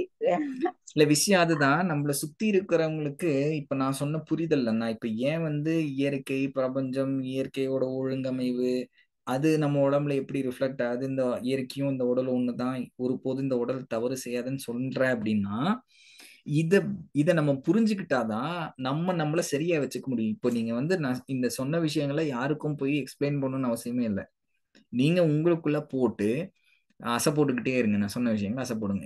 ஆமா. அப்போ ஒரு அடுத்த வாட்டி உங்க ஒரு பூச்சியோ ஒரு தூசியோ மூக்குக்குள்ள போகும்போது தும்மல் வரும்போது அந்த தூசி வெளியே வந்துருச்சான்னு பாருங்க. அப்ப தெரியும். கண்ணுக்குள்ள ஒரு பூச்சி விழுந்துருச்சுன்னா அந்த கண்ணுக்குள்ள இருந்து வெளியே வருதான்னு பாருங்க. இந்த ரெசிஸ்ட்னு சொல்லும் போது வாய்க்குள்ள எல்லாம் பூச்சி போயிடும் சில நேரங்கள். ஆனா பூச்சி உள்ள போய் நான் கூடு கட்டிட்டு தான் இல்ல, அது செத்து போயிடும். அப்போ எந்த அளவுக்கு இந்த உடல் அறிவு மிக்கதான இருக்கிறது அப்படின்றத நம்ம புரிஞ்சுக்கிட்டு இப்ப நம்ம எங்க வரணும் அப்படின்னா, எங்க நகரணும் அப்படின்னா, நம்ம மட்டும்தான். நம்மளை சுத்தி இருக்கிறவங்க எல்லாம் ரசாயன உணவுகளும் ரசாயனங்களோட வாழ்றாங்க. அவங்க ரசாயனம், அதாவது விஷம் இருக்கிற இடத்துக்கு விஷம் சாப்பிட்றாங்க. அப்புறம் விஷம் கொடுக்குற இடத்துக்கே போய் தங்களை வந்து அர்ப்பணிச்சிடுறாங்க இல்லையா? நம்ம எப்படி இருக்கணும் அப்படின்னா கவனமா இருக்கணும். எந்த அளவுக்கு கவனமா இருக்கணும் அப்படின்னா, நீங்க சொன்னீங்களா 2 வேளை உணவு, நான் நான் முன்னாடி எல்லாம் எப்படி சொல்லிட்டு இருப்பேன்னா, ஒரு 7 நாள்ல 3 நாளைக்கு வந்து இயற்கையான உணவை எடுத்துக்கணும்னு சொல்லிட்டு இருந்தோம். இப்ப இருக்கிற காலகட்டத்துல பாத்தீங்கன்னா 7 நாளைக்கு 8 நாளைக்கான இயற்கையில விளைஞ்ச காய்கறிகளும் இயற்கையான உணவுகள் எடுத்துக்க வேண்டியதா இருக்கு. ஏன்னா எங்க திரும்பினாலும் ரசாயனம், எங்க திரும்பினாலும் ரசாயனம் தான். ஆனா நம்ம வந்து இந்த சொசைட்டியோட மிங்கிள் ஆகி, நீங்க நல்லா கவனிச்சு பாருங்க, ஒரு நீங்க உங்களோட அந்த மெடிடேஷனோ இல்ல வந்து நீங்க இந்த பிராக்டிஸ்ல இருக்கீங்க இல்லையா, இதை விட்டுட்டு ஒரு மாசம் அப்படியே கூட்டத்தோட இருந்து பாருங்களேன், நீங்க அவங்களோட ஒரு ஆளா மாறிடுவீங்க, நிச்சயமா சொல்றேன். அப்போ இது இங்க தடையா இருக்கிறது, இயற்கை வாழ்வியல கடைபிடிக்கிறதுக்கு தடையா இருக்கிறது வேற யாரும் இல்ல, நம்ம தான். நம்ம மத்தவங்கள மாதிரி சோம்பேறி ஏறுறது, நம்ம மத்தவங்கள மாதிரி அவங்க சாப்பிட்ற விஷயங்களை கொஞ்சம் டேஸ்ட் பண்ணிடலாம் அப்படின்னு சொல்லுது. எங்கேயாவது போய் ஒரு பழக்கத்தை பழகிட்டு வந்துட்டோம் அப்படின்னா அது அப்படியே வாழ்க்கை ஃபுல்லா அந்த பழக்கத்தை பழகிறது. சொந்தக்காரங்க வீட்டுக்கு போயிட்டு இந்த இந்த இந்த பொருள் நல்லா இருக்கு, இந்த மசாலா நல்லா இருக்கு, எங்க வாங்குறேன்னு கேட்டுட்டு வந்துட்டா வாழ்க்கை ஃபுல்லா அந்த மசாலா தான் இல்லையா, ஒரு அந்த பிராண்டை பிடிச்சிக்கிறது. ஆனா நமக்கு தேவையான விஷயங்களை நம்ம தீர்மானிக்கிறது இல்லை. சுயமா நம்ம சில விஷயங்களை செய்யணும், அந்த சுயமா சில விஷயங்கள் செய்யாம இருக்கிறதுனால இப்போ நீங்க இங்க நான் இந்த 6:30 மணிக்கு முன்னாடி வர்றதுக்கு முன்னாடி நீங்க ஒரு மெடிடேஷனோ ஒரு ப்ரேயரோ இல்ல உங்களோட கோட்பாடுகள் கடைபிடிக்கிறீங்க இல்லையா, அந்த கோட்பாடுகள் எந்த அளவுக்கு நீங்க வந்து இன்னொருத்தரோட கோட்பாடுகளை விலகி உங்களுக்கு தேவை அப்படின்னு சொல்லிட்டு நீங்க எடுத்துக்கிறீங்களோ, அதே மாதிரிதான் இயற்கை வாழ்வியல்ல நம்ம கடைபிடிக்கணும் அப்படின்னா சில விஷயங்களை இப்ப இருக்கிற சூழல் பார்த்து தியாகம் தான் பண்ணணும். நேரமா தூங்கணும் அப்படின்னா அது அந்த அந்த அடிக்டிவான அந்த சீரியலை ஆஃப் பண்ணிட்டு தான் தூங்கணும். நம்ம நேரமா தூங்கணும்னா திட்டு வாங்கினாலும் பரவாயில்ல, நம்ம நேரமா படுத்து நம்ம உடலை நல்லா பாதுகாப்பா வச்சுக்கணும். நம்ம வந்து பட்னி இருந்தாலும் பரவாயில்ல, எனக்கு அந்த சுவையே வேண்டாங்க, பட்னி இருந்தாலும் பரவாயில்ல, அந்த அந்த கெமிக்கல் சுவை உள்ள உணவுகள் எனக்கு வேண்டாம் நம்ம நிராகரிக்க ஆரம்பிச்சோம்னா தான் இந்த காலகட்டத்தில் இப்ப இருக்கிற காலகட்டத்தில் நம்மளால இயற்கை வாழ்வியலை கடைபிடிக்க முடியும். முதல் கட்டமா நீங்க பண்ண வேண்டியது, முதல்ல உங்களோட கிச்சன்ல போய் என்னென்னலாம் பொருள் நீங்க பயன்படுத்துறீங்கன்றத பார்த்துட்டு அதுல வந்து பிராண்டா இருக்கு அப்படின்னா அந்த பிராண்டை திருப்பி பாருங்க, இன்கிரீடியன்ஸ்னு போட்டிருக்கோம் அதை படிச்சு பாருங்க. ப்ரிசர்வேட்டிவ்னு போட்டிருக்கிறது எல்லாமே விஷம்தான். அதுல நான் இப்ப நம்பர் போட ஆரம்பிச்சிட்டாங்க, முன்ன நம்பர் வராது, அந்த கெமிக்கலோட பேர் போட்டிருப்பாங்க, இப்போ அந்த ப்ரிசர்வேட்டிவ் இ அப்படின்னு போட்டு ஒரு நம்பர் இருக்கும், என் அப்படின்னு போட்டு சில நம்பர்கள் இருக்கும், அந்த அந்த அதுக்குள்ள நிறைய கெமிக்கல்ஸ் இருக்கும். அப்ப அந்த கெமிக்கல் உணவுகள் எல்லாத்தையும் தவிர்க்கணும் அப்படின்றத நான் இங்க சொல்லிக்கிறேன். பொட்டலத்துல அடைச்சு வர்றது எல்லாமே நம்ம தவிர்க்கணும். திரும்பவும் சொல்றேன், நம்ம நம்ம இன்னைக்கு பார்க்குற விஷயங்கள் எல்லாமே வந்து நம்மளை வந்து அடிமையாக்குறதுக்கு மட்டும்தான் இருக்கு. ஒரு ஒரு ஃபோனா இருக்கட்டும், ஒரு டிவியா இருக்கட்டும், நீங்க வந்து கவனிச்சு பாருங்களேன், வர ஆட் எல்லாமே பார்த்தீங்கன்னா, அட்வர்டைஸ்மெண்ட் எல்லாமே பார்த்தீங்க, விளம்பரங்கள் எல்லாமே பார்த்தீங்கன்னா நம்மள வந்து வாங்க வச்சிரும், அட்லீஸ்ட் அந்த பொருளை போய் பார்க்க வச்சிரும், ஒரு வாட்டியாவது வாங்க வச்சிருவாங்க, அந்த மாதிரி தான் இருக்கும். ஆனா எனக்கெல்லாம் சிரிப்பா வரும், எனக்கு உண்மையாலுமே சொன்னா அந்த அட்வர்டைஸ்மெண்ட்லாம் பார்த்தா சிரிப்பா வரும். என்ன சிரிப்பா வரும்னா, இன்னைக்கு லேடிஸ் நிறைய பேர் இருக்கிறதுனால சொல்றேன், ஃபேர் அண்ட் லவ்லின்னு ஒரு ஆடு வந்துச்சு 90கள்ல, ஆமாவா இல்லையா? ஆமாங்க ஐயா. ஆமாங்க. அதுல யார் வந்து அட்வர்டைஸ்மெண்ட்ல நடிச்சா? அப்போது இருந்து உலக அழகி தான் அந்த அட்வர்டைஸ்மெண்ட் நடிச்சிருப்பாங்க. அப்போ அந்த உலக அழகி மாதிரி மேனி வரணும் அப்படின்னு சொல்லிட்டு ஃபேர் அண்ட் லவ்லி கொடுத்தாங்க. எத்தனை நாள்ல சிகப்பழகுன்னு சொன்னாங்க? 6 மாசத்துலயே நினைக்கிறேன். 6 மாசம். ஆனா இன்னைக்கு 6 மாசத்துல நிறுத்தினாங்களா நம்ம ஆட்கள்? இன்னும் தொடர்ந்துட்டு இருக்கிறாங்க, விதவிதமா இது எங்க வந்தாச்சு. வித்து இருக்கணும் போய் ஃபேர் அண்ட் லவ்லி அப்படியே 6 மாசத்துல சிகப்பழகுனா? இதுல ஆப்பிரிக்கால போய் வித்துருக்கணும் இல்லையா? சரி, இந்த இந்த காம்ப்ளான் விளம்பரம் வந்துச்சுல்ல, எத்தனை பேர் உங்க குழந்தைங்களுக்கு காம்ப்ளான் வாங்கி கொடுத்தீங்க சொல்லுங்க? நாங்களே கொடுத்துருக்கோங்க ஐயா, ஆரம்பத்துல ஒரு கொடுத்துருக்கீங்க. 30 வருஷத்துக்கு முன்னாடி கொடுத்துருக்கோங்க ஐயா. குடிச்சவங்க குழந்தைகள் வளர்ந்தாங்களா? ஆமா, வளர்ந்தாங்க. சரி, ஏன் வந்து அந்த காம்ப்ளான் போய் ஜப்பான்ல கொடுக்கல? அங்க இருக்கிறவங்க எல்லாம் குள்ளமா தானே இருப்பாங்க, ஏன் அங்க கொடுக்கல? அதெல்லாம் யோசிக்கவே இல்லை நாங்க. அதுக்கு இது ஆஹ் கொடுக்க நல்லது யோசிக்கல, யோசிக்கல யோசிக்கல சிந்திக்கல. நிச்சயமா. அப்போ அந்த இப்ப இருக்கிற ஆட்ல ரொம்ப தந்திரமா இருக்கும். ரொம்ப எந்த அளவுக்கு தந்திரமான டெக்னாலஜி வச்சு நம்மளை ஏமாத்துவான். எப்படி டெக்னாலஜினா, கிருமியை காட்டுவான். கிருமிகள்னால இந்த இந்த சோப்பை பயன்படுத்துங்கன்னுவான். இங்க பாருங்க உங்க குழந்தையோட கையில பாருங்கன்னு ஜூம் பண்ணுவான். ஜூம் பண்ணோன்னா பார்த்தா ஃபர்ஸ்ட்லாம் பூத கண்ணாடி வச்சு காட்டுவான். இந்த இந்த இந்த முட்டாள் பாத்துங்க, இந்த முட்டாளு பூத கண்ணாடி வச்சு பார்த்தா கை ரேகை மட்டும்தான் தெரியும். எலக்ட்ரான் மைக்ரோஸ்கோப் வச்சு பார்த்தா கூட கிருமி தெரியாது. ஆனா அவன் பூத கண்ணாடி வச்சுன்னா அங்க கிருமி நெளியறது காமிச்சிருப்பான். இப்ப வந்து ஒரு டேபோ ஒரு போனை வச்சு இப்படி ஸ்கேன் பண்ற மாதிரி காட்டுறான். அது வந்து கிருமி தெரியுதான். அதனால சோப்பு பயன்படுத்துங்கன்னு சொல்றான். அதை பார்த்து நிறைய பேர் வாங்குறவங்க இருக்கிறாங்க. அப்போ இந்த உடம்புக்கான அறிவு இருக்கும்போது அதுல எவ்வளோ ஒரு இன்டெலிஜென்ட்டான அறிவுமிக்க இந்த உடல் வச்சிருக்கிறோம். ஆனா நம்மளால 6 அறிவுன்னு சொல்லி சுயமா சிந்திக்க முடியல, சுயமான முடிவு எடுக்க முடியல, சுயமா ஒரு ஒரு ஒரு பழக்கத்துல இருந்து நம்மளால வந்து வெளியே வர முடியல. அப்படி சிக்கிட்டு இருக்கோம். அப்போ அதுல இருந்து வெளியே வரணும் அப்படின்னா முதல்ல நம்ம இந்த உடல் செய்யற விஷயங்களை கவனிக்க ஆரம்பிச்சிடும். அப்போ நம்ம ரசாயனம் எடுத்துக்கிறோமா, இந்த ரசாயனத்தை நீங்க நல்லா கவனிச்சீங்கன்னா, ரொட்டீனா நீங்க சில விஷயங்கள் எடுத்துட்டு இருப்பீங்க. அதை முதல்ல மறந்துடுங்க.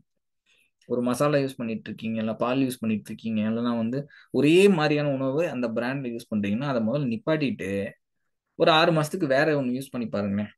இப்போ உதாரணத்துக்கு ஒரு மிளகாத்தூள் வாங்குறீங்கன்னு வச்சுங்களேன். மிளகாத்தூளை மிளகா வாங்கி காய வச்சு இல்லை காஞ்ச மிளகாய் வாங்கி அரைச்சு நீங்க பயன்படுத்தி பாருங்களேன், வித்தியாசம் தெரியும். மஞ்சள் தூளும் அப்படிதான்.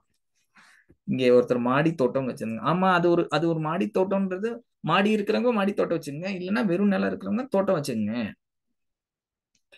அதாவது நம்ம வந்து நம்மளே என்னமோ உருவாக்குற மாதிரி இந்த மனுஷனுக்கு வந்து தான் தான் எல்லாம் பண்றான்ற ஒரு ஒரு தலகணம் இருந்துகிட்டே இருக்கும். ஆனா தன்னால ஒரு ஒரு ஒரு புல்ல கூட உருவாக்க முடியாது. ஆனா நம்ம தான் நினைச்சிட்டு இருக்கோம் நம்ம தான் இந்த உலகத்துல எல்லாமே உருவாக்கணும் அப்படின்னு சொல்லிட்டு.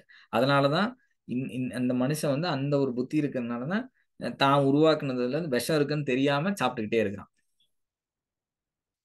அதனால நமக்கு என்ன தீர்வு வேணும் இப்ப இருக்கிற இந்த மருந்துக்குள்ள சமுதாயத்துல, அதாவது விஷமுள்ள சமுதாயத்துல, விஷம் இருக்கிற உணவுல நம்ம வந்து அந்த விஷம் இல்லாம இருக்கிறதுக்கு என்ன செய்யணும் அப்படின்னு நம்ம தீர்மானிச்சா மட்டும்தான் இந்த காலத்துல இந்த இயற்கை வாழ்வியல் சாத்தியம். அதுக்கு நான் போன மீட்டிங்ல சொன்னேன், அந்த 4G எனக்கு வந்து பசியே, அதாவது ரசாயனமே தெரிஞ்சுக்க முடியலைங்க, நான் ரொட்டீனா ஒன்று சாப்பிட்டு பழகிக்கணும்னா நீங்க வந்து பசியை கவனிங்க. பசியை கவனிச்சிட்டீங்க அப்படின்னா இந்த உடல் எது தேவையில்லாததுன்னு உங்ககிட்ட சொல்லும். நான் போன வாட்டியே சொன்னேன், பால் குடிக்கிற ஹேபிட் இருந்ததுன்னா இல்லை டீ குடிக்கிற ஹேபிட் இருந்ததுன்னா பசிச்சு குடிங்க. பசிக்கும் போது குடிச்சு பாருங்க, இந்த உடம்பு நிராகரிச்சிடும். தேவையில்லாத நேரத்துல தண்ணி குடிச்சு பாருங்க, ஒன்னும் அதிகப்படியா யூரின் வரும், கொமட்டிட்டு வரும். அதே தாகத்துக்கு ரசிச்சு ருசிச்சு தண்ணி குடிச்சு பாருங்க, இந்த உடம்பு தோல் அப்படியே ரொம்ப ஸ்கின்லாம் லைட் ஆயிடும். யூரின் வந்து எவ்வளவு போகணுமோ போகும், ஃப்ரீயா இருக்கும் உடம்பு. நேரமா தூங்கி பாருங்கன்னு சொன்னேன் இல்லையா? தூக்கம் ரொம்ப முக்கியமான. நேரமா தூங்கி பாருங்க, நேரமா தூங்கி நேரமா முடிச்சு பாருங்க.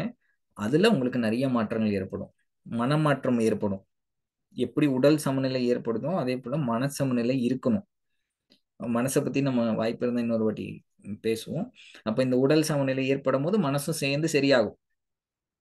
அப்ப அந்த மனசு சரியாகும் போது என்ன ஆகும், நமக்கு எது வேணும் எது வேண்டாம், எனக்கு இது வேண்டாங்க, இந்த உணவு வேண்டாம். யாராவது ஒருத்தர் கட்டாயப்படுத்தி கொண்டு வந்து கொடுக்குறாங்கன்னா இல்லைங்க இது என் உடலுக்கு ஒத்துக்காது அப்படின்னு சொல்லி பழகணும். அதான் சொல்றேன் இல்லையா, அடுத்தவங்க மனசு நோகும், அடுத்தவங்க நம்மளை உபசரிக்கிறாங்க அப்படின்னு நம்பி சாப்பிட்டீங்க அப்படின்னா நம்ம நோயாளி தான் இருக்கணும். ரொட்டீனா நீங்க பயன்படுத்துற விஷயங்களை கவனம் செலுத்துங்க. உதாரணத்துக்கு நம்ம சோப்பு பயன்படுத்தலாம், ஷாம்பு பயன்படுத்தலாம், இல்ல வந்து வீட்டுல சுத்தம் பண்ற பொருட்கள் முதற்கொண்டு நம்ம வந்து ரசாயனங்களை தான் பயன்படுத்திட்டு இருக்கிறோம். இன்னைக்கு டெட்டாயில் இல்லாத வீடுல இந்த கெமிக்கல் லைசால் அந்த மாதிரிலாம் சொல்றோம் இல்லையா, அந்த மாதிரியான விஷயங்கள். ஹார்பிக், அதெல்லாம் எவ்வளோ ரொம்ப ஆசிட் தானே அது. அந்த கெமிக்கல்ஸ் எல்லாம் பயன்படுத்தவே கூடாது. அதுக்கு மாற்று என்ன, இன்னைக்கு பயோ என்சைம்லாம் நிறைய விஷயங்கள் இருக்குதான். மாற்று விஷயங்களை நம்ம வந்து என்னமோ என்ன சொல்றது, எல்லாம் போய் சொன்னோம்னா சி இதெல்லாம் யார் பயன்படுத்தும் அப்படி முகம் சுளிக்கிற அளவுக்கு நம்மளை வந்து கூனி குறுக்கு வச்சிருவாங்க. அதுக்கெல்லாம் நம்ம வந்து பயந்துடக்கூடாது. அதுக்கெல்லாம் நம்ம வந்து என்ன சங்கோஜப்பட்டுக்கிட்டு நம்மளோட வாழ்க்கையில நம்ம என்ன செய்யணும் அப்படின்றத நம்ம தான் தீர்மானிக்கணும். அதுக்கு இந்த உடல் வந்து இந்த இயற்கையும் இந்த உடலும் வந்து நம்மளுக்கு அறிவிச்சுக்கிட்டே இருக்கும். ஒரு கெமிக்கல் ஃபேக்டரிக்குள்ள போயிட்டு வந்து பாருங்க, என்ன ஆகும்னு தெரியும் உங்களுக்கு. ஒரு டையிங் இண்டஸ்ட்ரி இருக்கு இல்லையா, டெக்ஸ்டைல் டை பண்றாங்க, அந்த அந்த வழியா கிராஸ் பண்ணி பாருங்களேன், அந்த நாத்தம் வந்து உங்களால தாங்க முடியாது. அப்ப அங்க இருக்கிறவங்களுக்கு என்ன ஆகும் யோசிச்சு பாருங்க. அப்போ நமக்கு வந்து எது கெட்டதுன்னு தெரியும். இயற்கை வாழ்வியல்ல இருக்கிறவங்க கெட்டதுன்னு தெரிஞ்சும் அதை வந்து பயன்படுத்தாம இருக்கணும், அந்த பக்கம் வந்து போகாம இருக்கணும். ஸோ முதற்கட்டமா நான் சொன்ன இந்த சமநிலை, இந்த இயற்கையோட சமநிலையை ஃபர்ஸ்ட் புரிஞ்சுக்குங்க, இந்த உடலோட சமநிலையை புரிஞ்சுக்குங்க. இது ரெண்டுத்தையும் புரிஞ்சுக்கிறதுக்கு நான் போன வாட்டி 4G சொல்லி கொடுத்தேன், இந்த வாட்டி 4R சொல்லியிருக்கேன். அதை தாண்டி கிரியேஷன் ஒரு விஷயம் சொல்லியிருக்கேன். அப்போ இதெல்லாம் பண்ண தெரிஞ்ச உடம்புக்கு நம்ம அந்த உடலை நல்லா வச்சுக்க தெரியும். நம்ம செய்ய வேண்டியது அந்த புரிதல். ரசாயனம் உள்ள போயிடுச்சு, வெளியே போறதுக்கு அனுமதிச்சா போதும். சரிங்களா? ரசாயன உணவை எடுத்துக்காம இருக்கணும், அதுக்கு நம்ம மனம் வைக்கணும், அவ்வளவுதான்.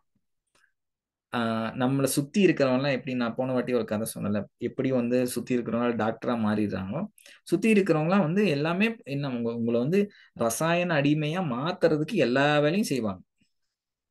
நான் உனக்கு ஃப்ரீயா வாங்கி தரேன்ப்பா, இந்த இதுப்பா, இது யூஸ் பண்ணி பாரு, 100 கிராம் சாம்பிள் கொடுக்குறாங்கல்ல, சாம்பிள் கொடுக்குற மாதிரியே நம்மளை வந்து பயன்படுத்த வைப்பாங்க. அப்போ நம்ம அதுக்கெல்லாம் வந்து துணை போயிடக்கூடாது. இயற்கை வாழ்வியல் ரொம்ப முக்கியமான விஷயம். ரொம்ப ரீசெண்டாக நான் வந்து ஒரு அக்ரிகல்ச்சர் படிக்கிற ஒரு ஒரு நண்பருடைய மகள்கிட்ட பேசும்போது அவங்க என்ன சொன்னாங்கன்னா, நான் வந்து நம்மாழ்வாரையோட ஃபாலோவர். நான் அவரோட வள்ளுவம் அப்படின்ற இடத்துக்கு போயிருக்கேன். அங்க இயற்கை வழி வேளாண்மை, அதாவது இயற்கை விவசாயம் சொல்லிடுவாங்க எல்லாரும், இயற்கை விவசாயம் சொல்லுவாங்க. ஆனா இயற்கை வழி விவசாயம் தான் சொல்லணும். ஏன்னா ஆர்கானிக் ஃபார்மிங் அப்படின்னு சொல்றாங்கல்ல, ஆர்கானிக் ஃபார்மிங்ல நிறைய டெக்னிக்ஸ் இருக்கும். சில என்ன சொல்றது, சில கெமிக்கல் மாதிரியா செஞ்சு வைப்பாங்க. கெமிக்கல்னு சொல்ல முடியாது, ஆனா ஒரு ஒரு ப்ராசஸ் மூலியமா சில விஷயங்களை எடுத்து வச்சிருப்பாங்க. ஆனா இயற்கை வழி வாழ்வியல்ல பாத்தீங்கன்னா, அந்த நேரத்துல அந்த அந்த செடிக்கோ இல்ல அந்த நிலத்துக்கோ என்ன தேவையோ அதை அங்க இருக்கிற விஷயங்களை ஆராய்ஞ்சு தெரிஞ்சுக்கிட்டு விவசாயம் பண்றத இயற்கை வழி விவசாயம் சொல்லுவாங்க. சரிங்களா? அப்போ அவரோட ஃபாலோவர்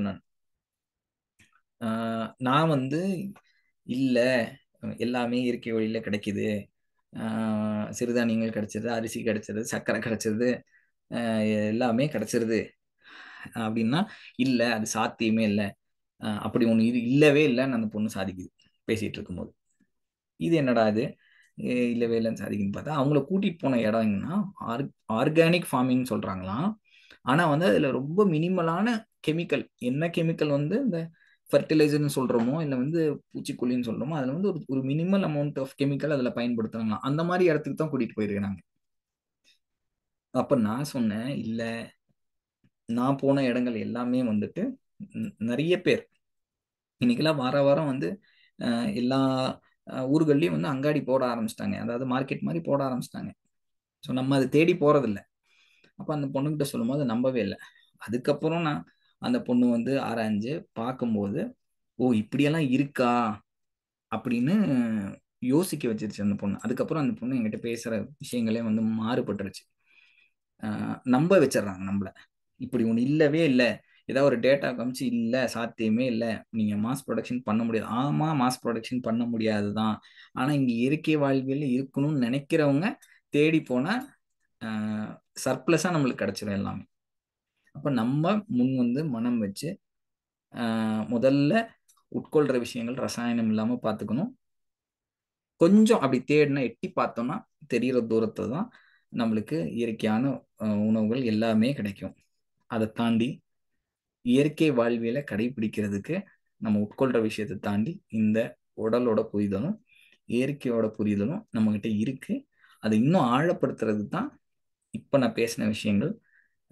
திரும்பவும் உங்களுக்கு நினைவு கூறுவேன், எப்படி இயற்கை வந்து தன்னை சமநிலைப்படுத்திக்கிறதுக்கு சில விஷயங்களை செஞ்சு நம்மளுக்கு கெட்டதா தெரியுது, ஆனா சமநிலைப்படுத்துறதுக்காக அந்த வேலைகள் செஞ்சுதான் ஆகும்.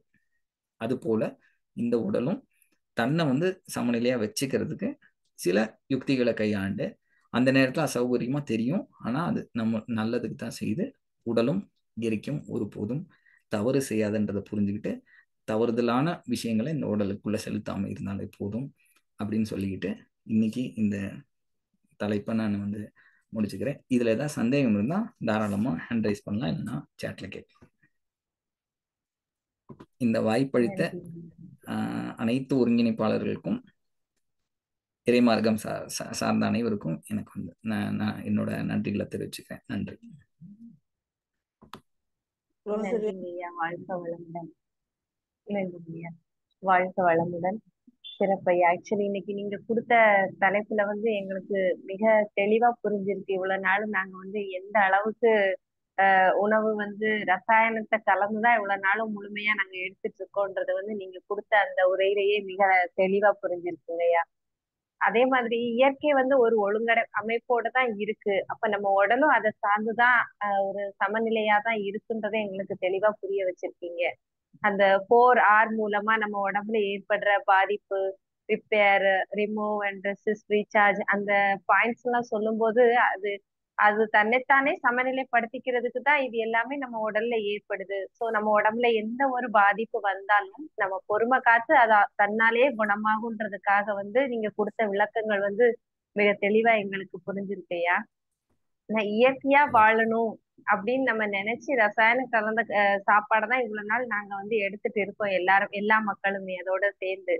அதுக்கு வந்து உண்மையாவே இனி என்ன பண்ணணும் அப்படின்னா எல்லாருமே வந்து கெமிக்கல் கலந்த உணவு வந்து அவாய்ட் பண்றது வந்து நம்ம உடலுக்கு வந்து முக்கியம். அதே நேரத்துல நம்ம எந்த அளவு கெமிக்கல் கலந்த உணவை எடுக்காம இருக்கணும்ன்றதுல வந்து மிக கவனமா இயற்கை வழியில வாழணும் அப்படின்னா மிக கவனமா அந்த இடத்துல இருந்து அதை தவிர்க்கணும்னு ஐயா வந்து மிக அழகா நமக்கு சொல்லியிருக்காங்க.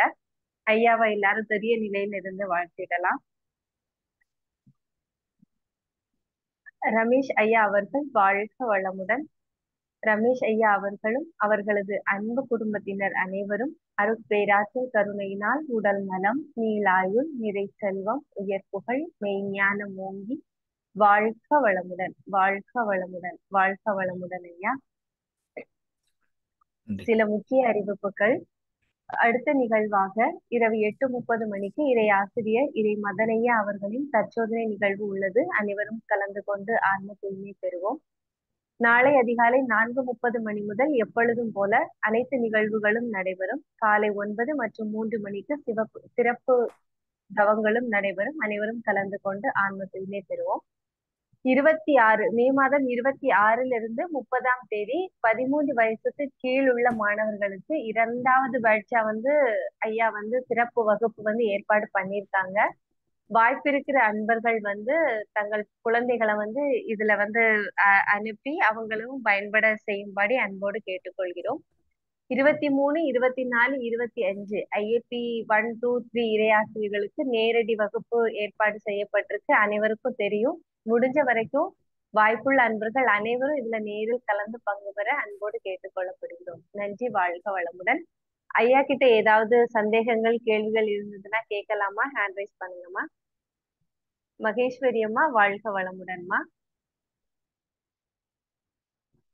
வாழ்க வளமுடன் ஐயா.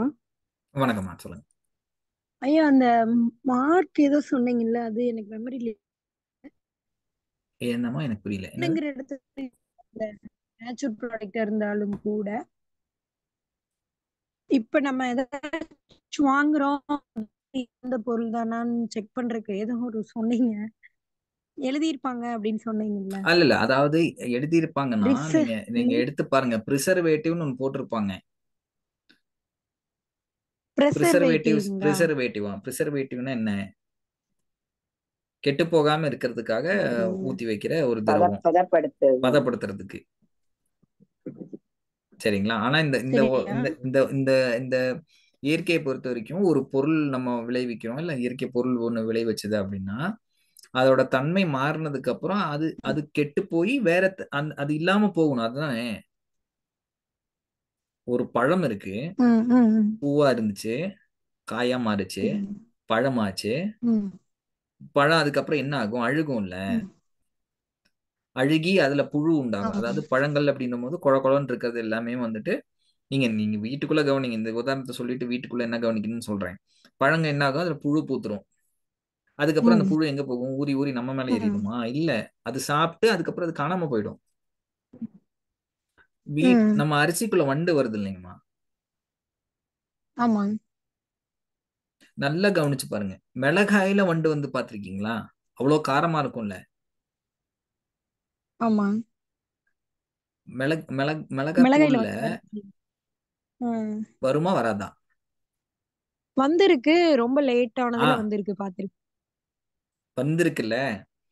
ஆனா அதே மிளகாத்தூள்ல சாதாரணமா நம்ம கண்லயோ இல்ல வந்து ஒரு எறும்பு மேல போட்டா செத்து போயிருது இல்ல. அப்புறம் எப்படி ஆமா அப்படி ஒரு வண்டு அதுக்குள்ள வந்திருக்கும்? ஒரு பொருள் தன்மை மாற்றம் ஏற்பட்டதுக்கு அப்புறம் அது அந்த அந்த அந்த தன்மையில இருந்து மாறி அது காணாம போறதுக்கு, அதை சாப்பிட்டு காணாம போன வைக்கிறதுக்காக உருவாகிற ஓ புழுக்களும் வண்டுகளும் தான். வண்டுன்னு பாத்தீங்கன்னா ட்ரையா இருக்கிற பொருள்லாம் வண்டு வரும். நீர்த்தன்மை உள்ள சரி. விஷயங்கள் எல்லாத்துலயுமே பாத்தீங்கன்னா புழுக்கள் வந்து அது கெட்டு போறது. தன்மை மாற்றம் ஏற்பட்டு அது மக்கி போகணும்ல. அப்படிதான் வரும். நம்ம உடல் என்ன ஆகுது? மண்ணுக்குள்ள புதைச்சா புழுவாயி மண்ணாயிரும். புழுவாய் மண்ணோட மண்ணா போறதுதான். அதே மாதிரி தான் எல்லா பொருள்லயும் அப்படிதான் இருக்கும். உயிர் இருக்கிற எல்லா பொருளும், பழங்களுக்கு உயிர் சக்தி இருக்கு இல்லையா? எல்லா உணவுப் பொருளுக்கும் உயிர் சக்தி எல்லாம் மாற்றம் உருவா. அப்படி கெட்டு போகாம இருக்கிறதுக்காக ஊத்துறதுதான் ப்ரிசர்வேட்டிவ். ஓகேங்கய்யா, அப்ப அது எப்படி பார்த்து வந்து ஒரு ஒரு வாங்கிக்கலாங்கிறீங்களா? உடலை பதப்படுத்துறதுக்காக ஃபார்மாலிட்டிஹைட் போடுறாங்களோ அதே மாதிரிதாம்மா ஃபார்மாலிட்டிஹைட் தான். சரி சரிங்கய்யா.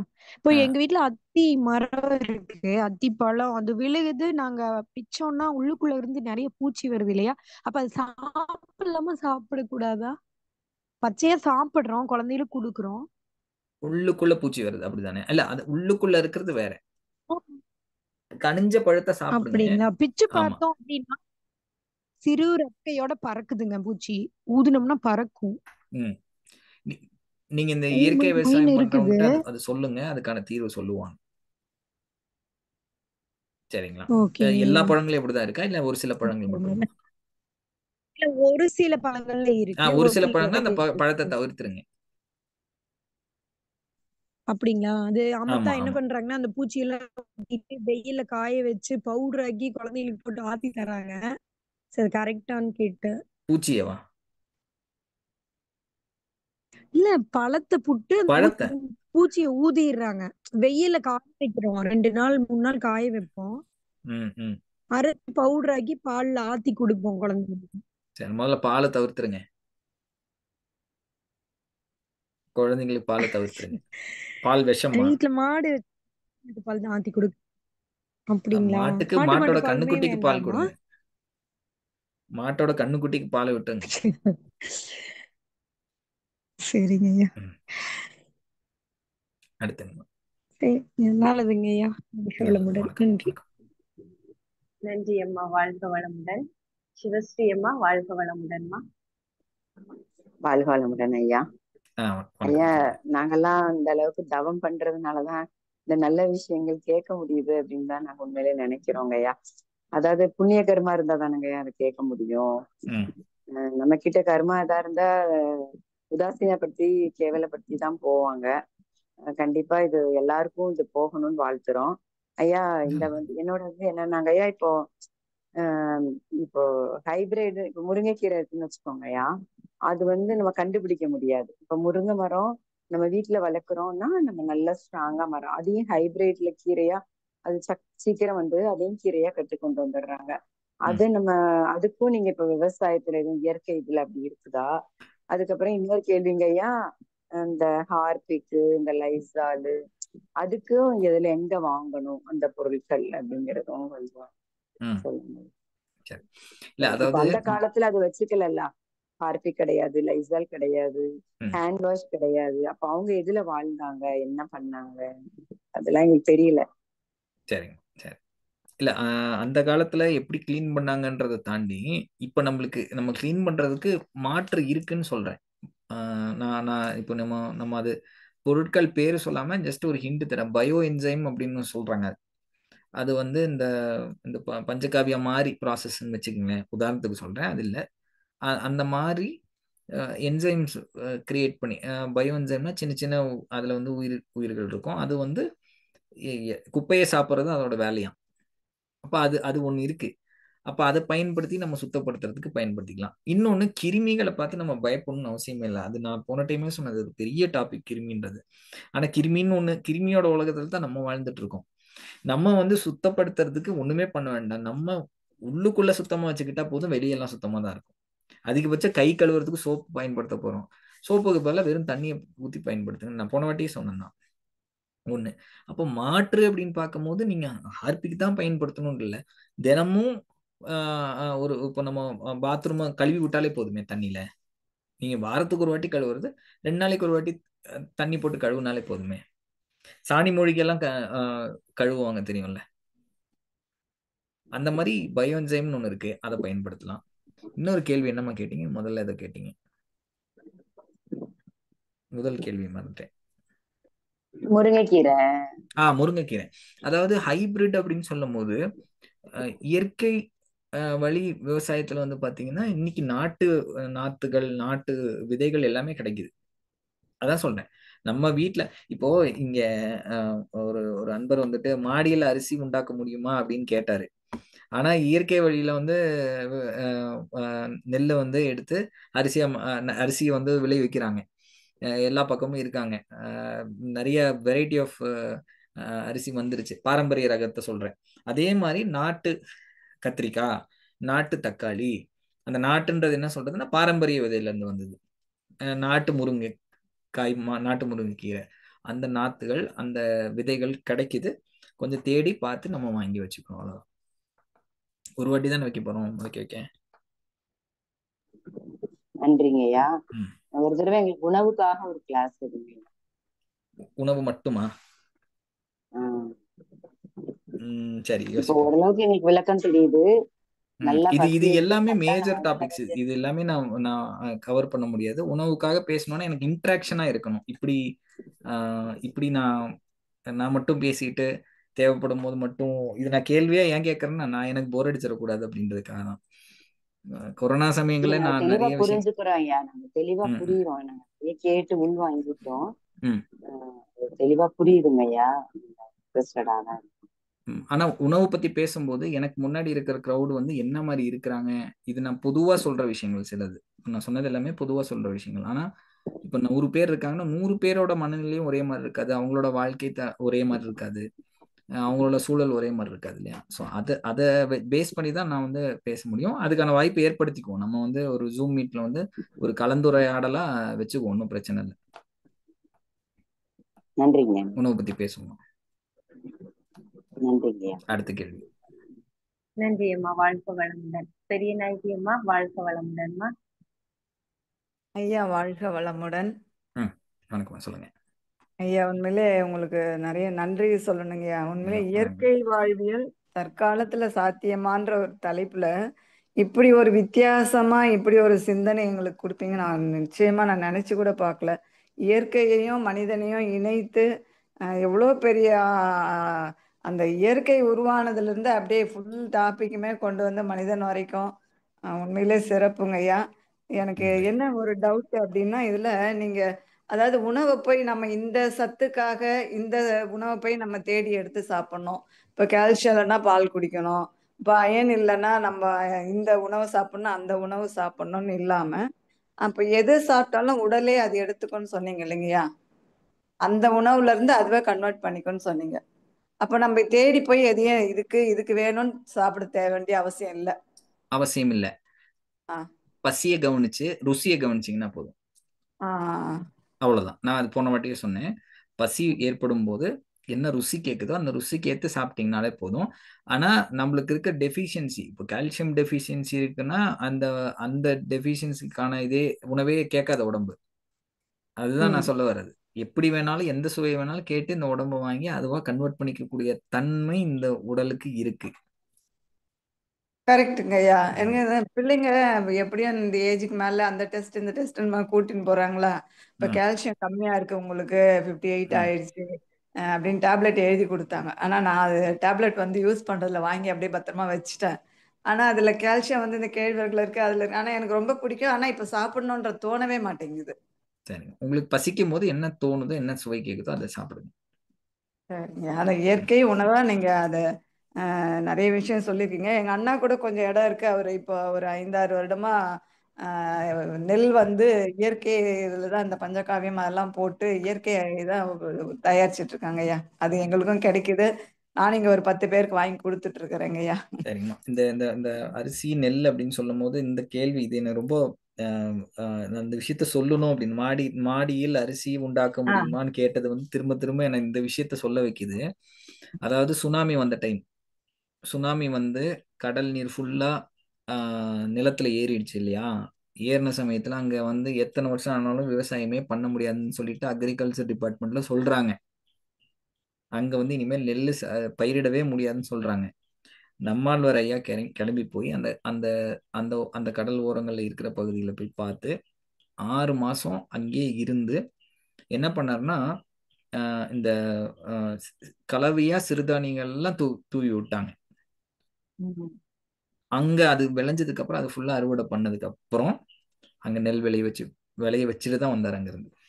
ஓ சிறப்புங்க ஐயா. சரிங்களா. அப்போ எது எங்க கிடைக்கும் தான் இருக்கு. குன்னூர்ல வந்து இளநீ கேட்டீங்கன்னா கிடைக்காது. சரிங்களா. குன்னூர்ல வந்து நெல் கேட்டா கிடைக்குது. இங்க கிழங்கு வகைகள் கிடைக்கும், காய்கறிகள் கொஞ்சம் கிடைக்கும், பழங்கள் கிடைக்கும். அப்ப எந்த ஏரியால கிடைக்கணுமோ இப்ப இருக்கிற டெக்னாலஜி டிரான்ஸ்போர்டேஷன் லாஜிஸ்டிக்ஸ் பாத்தீங்கன்னா நமக்கு எது எங்க கிடைக்குமோ ஒன்றும் இல்லை. தஞ்சாவூர்ல நமக்கு நெல் எடுத்து அனுப்புறாங்க, அடுத்த நாள் காலையில வந்துருது. இப்போ நம்ம எது எங்க இருக்கோ அதை ஜஸ்ட் தேடுனா போதும். நம்ம தேடுறது இல்லை. நம்மளோட கவனம் இந்த உடல் மேல வச்சா போதும்.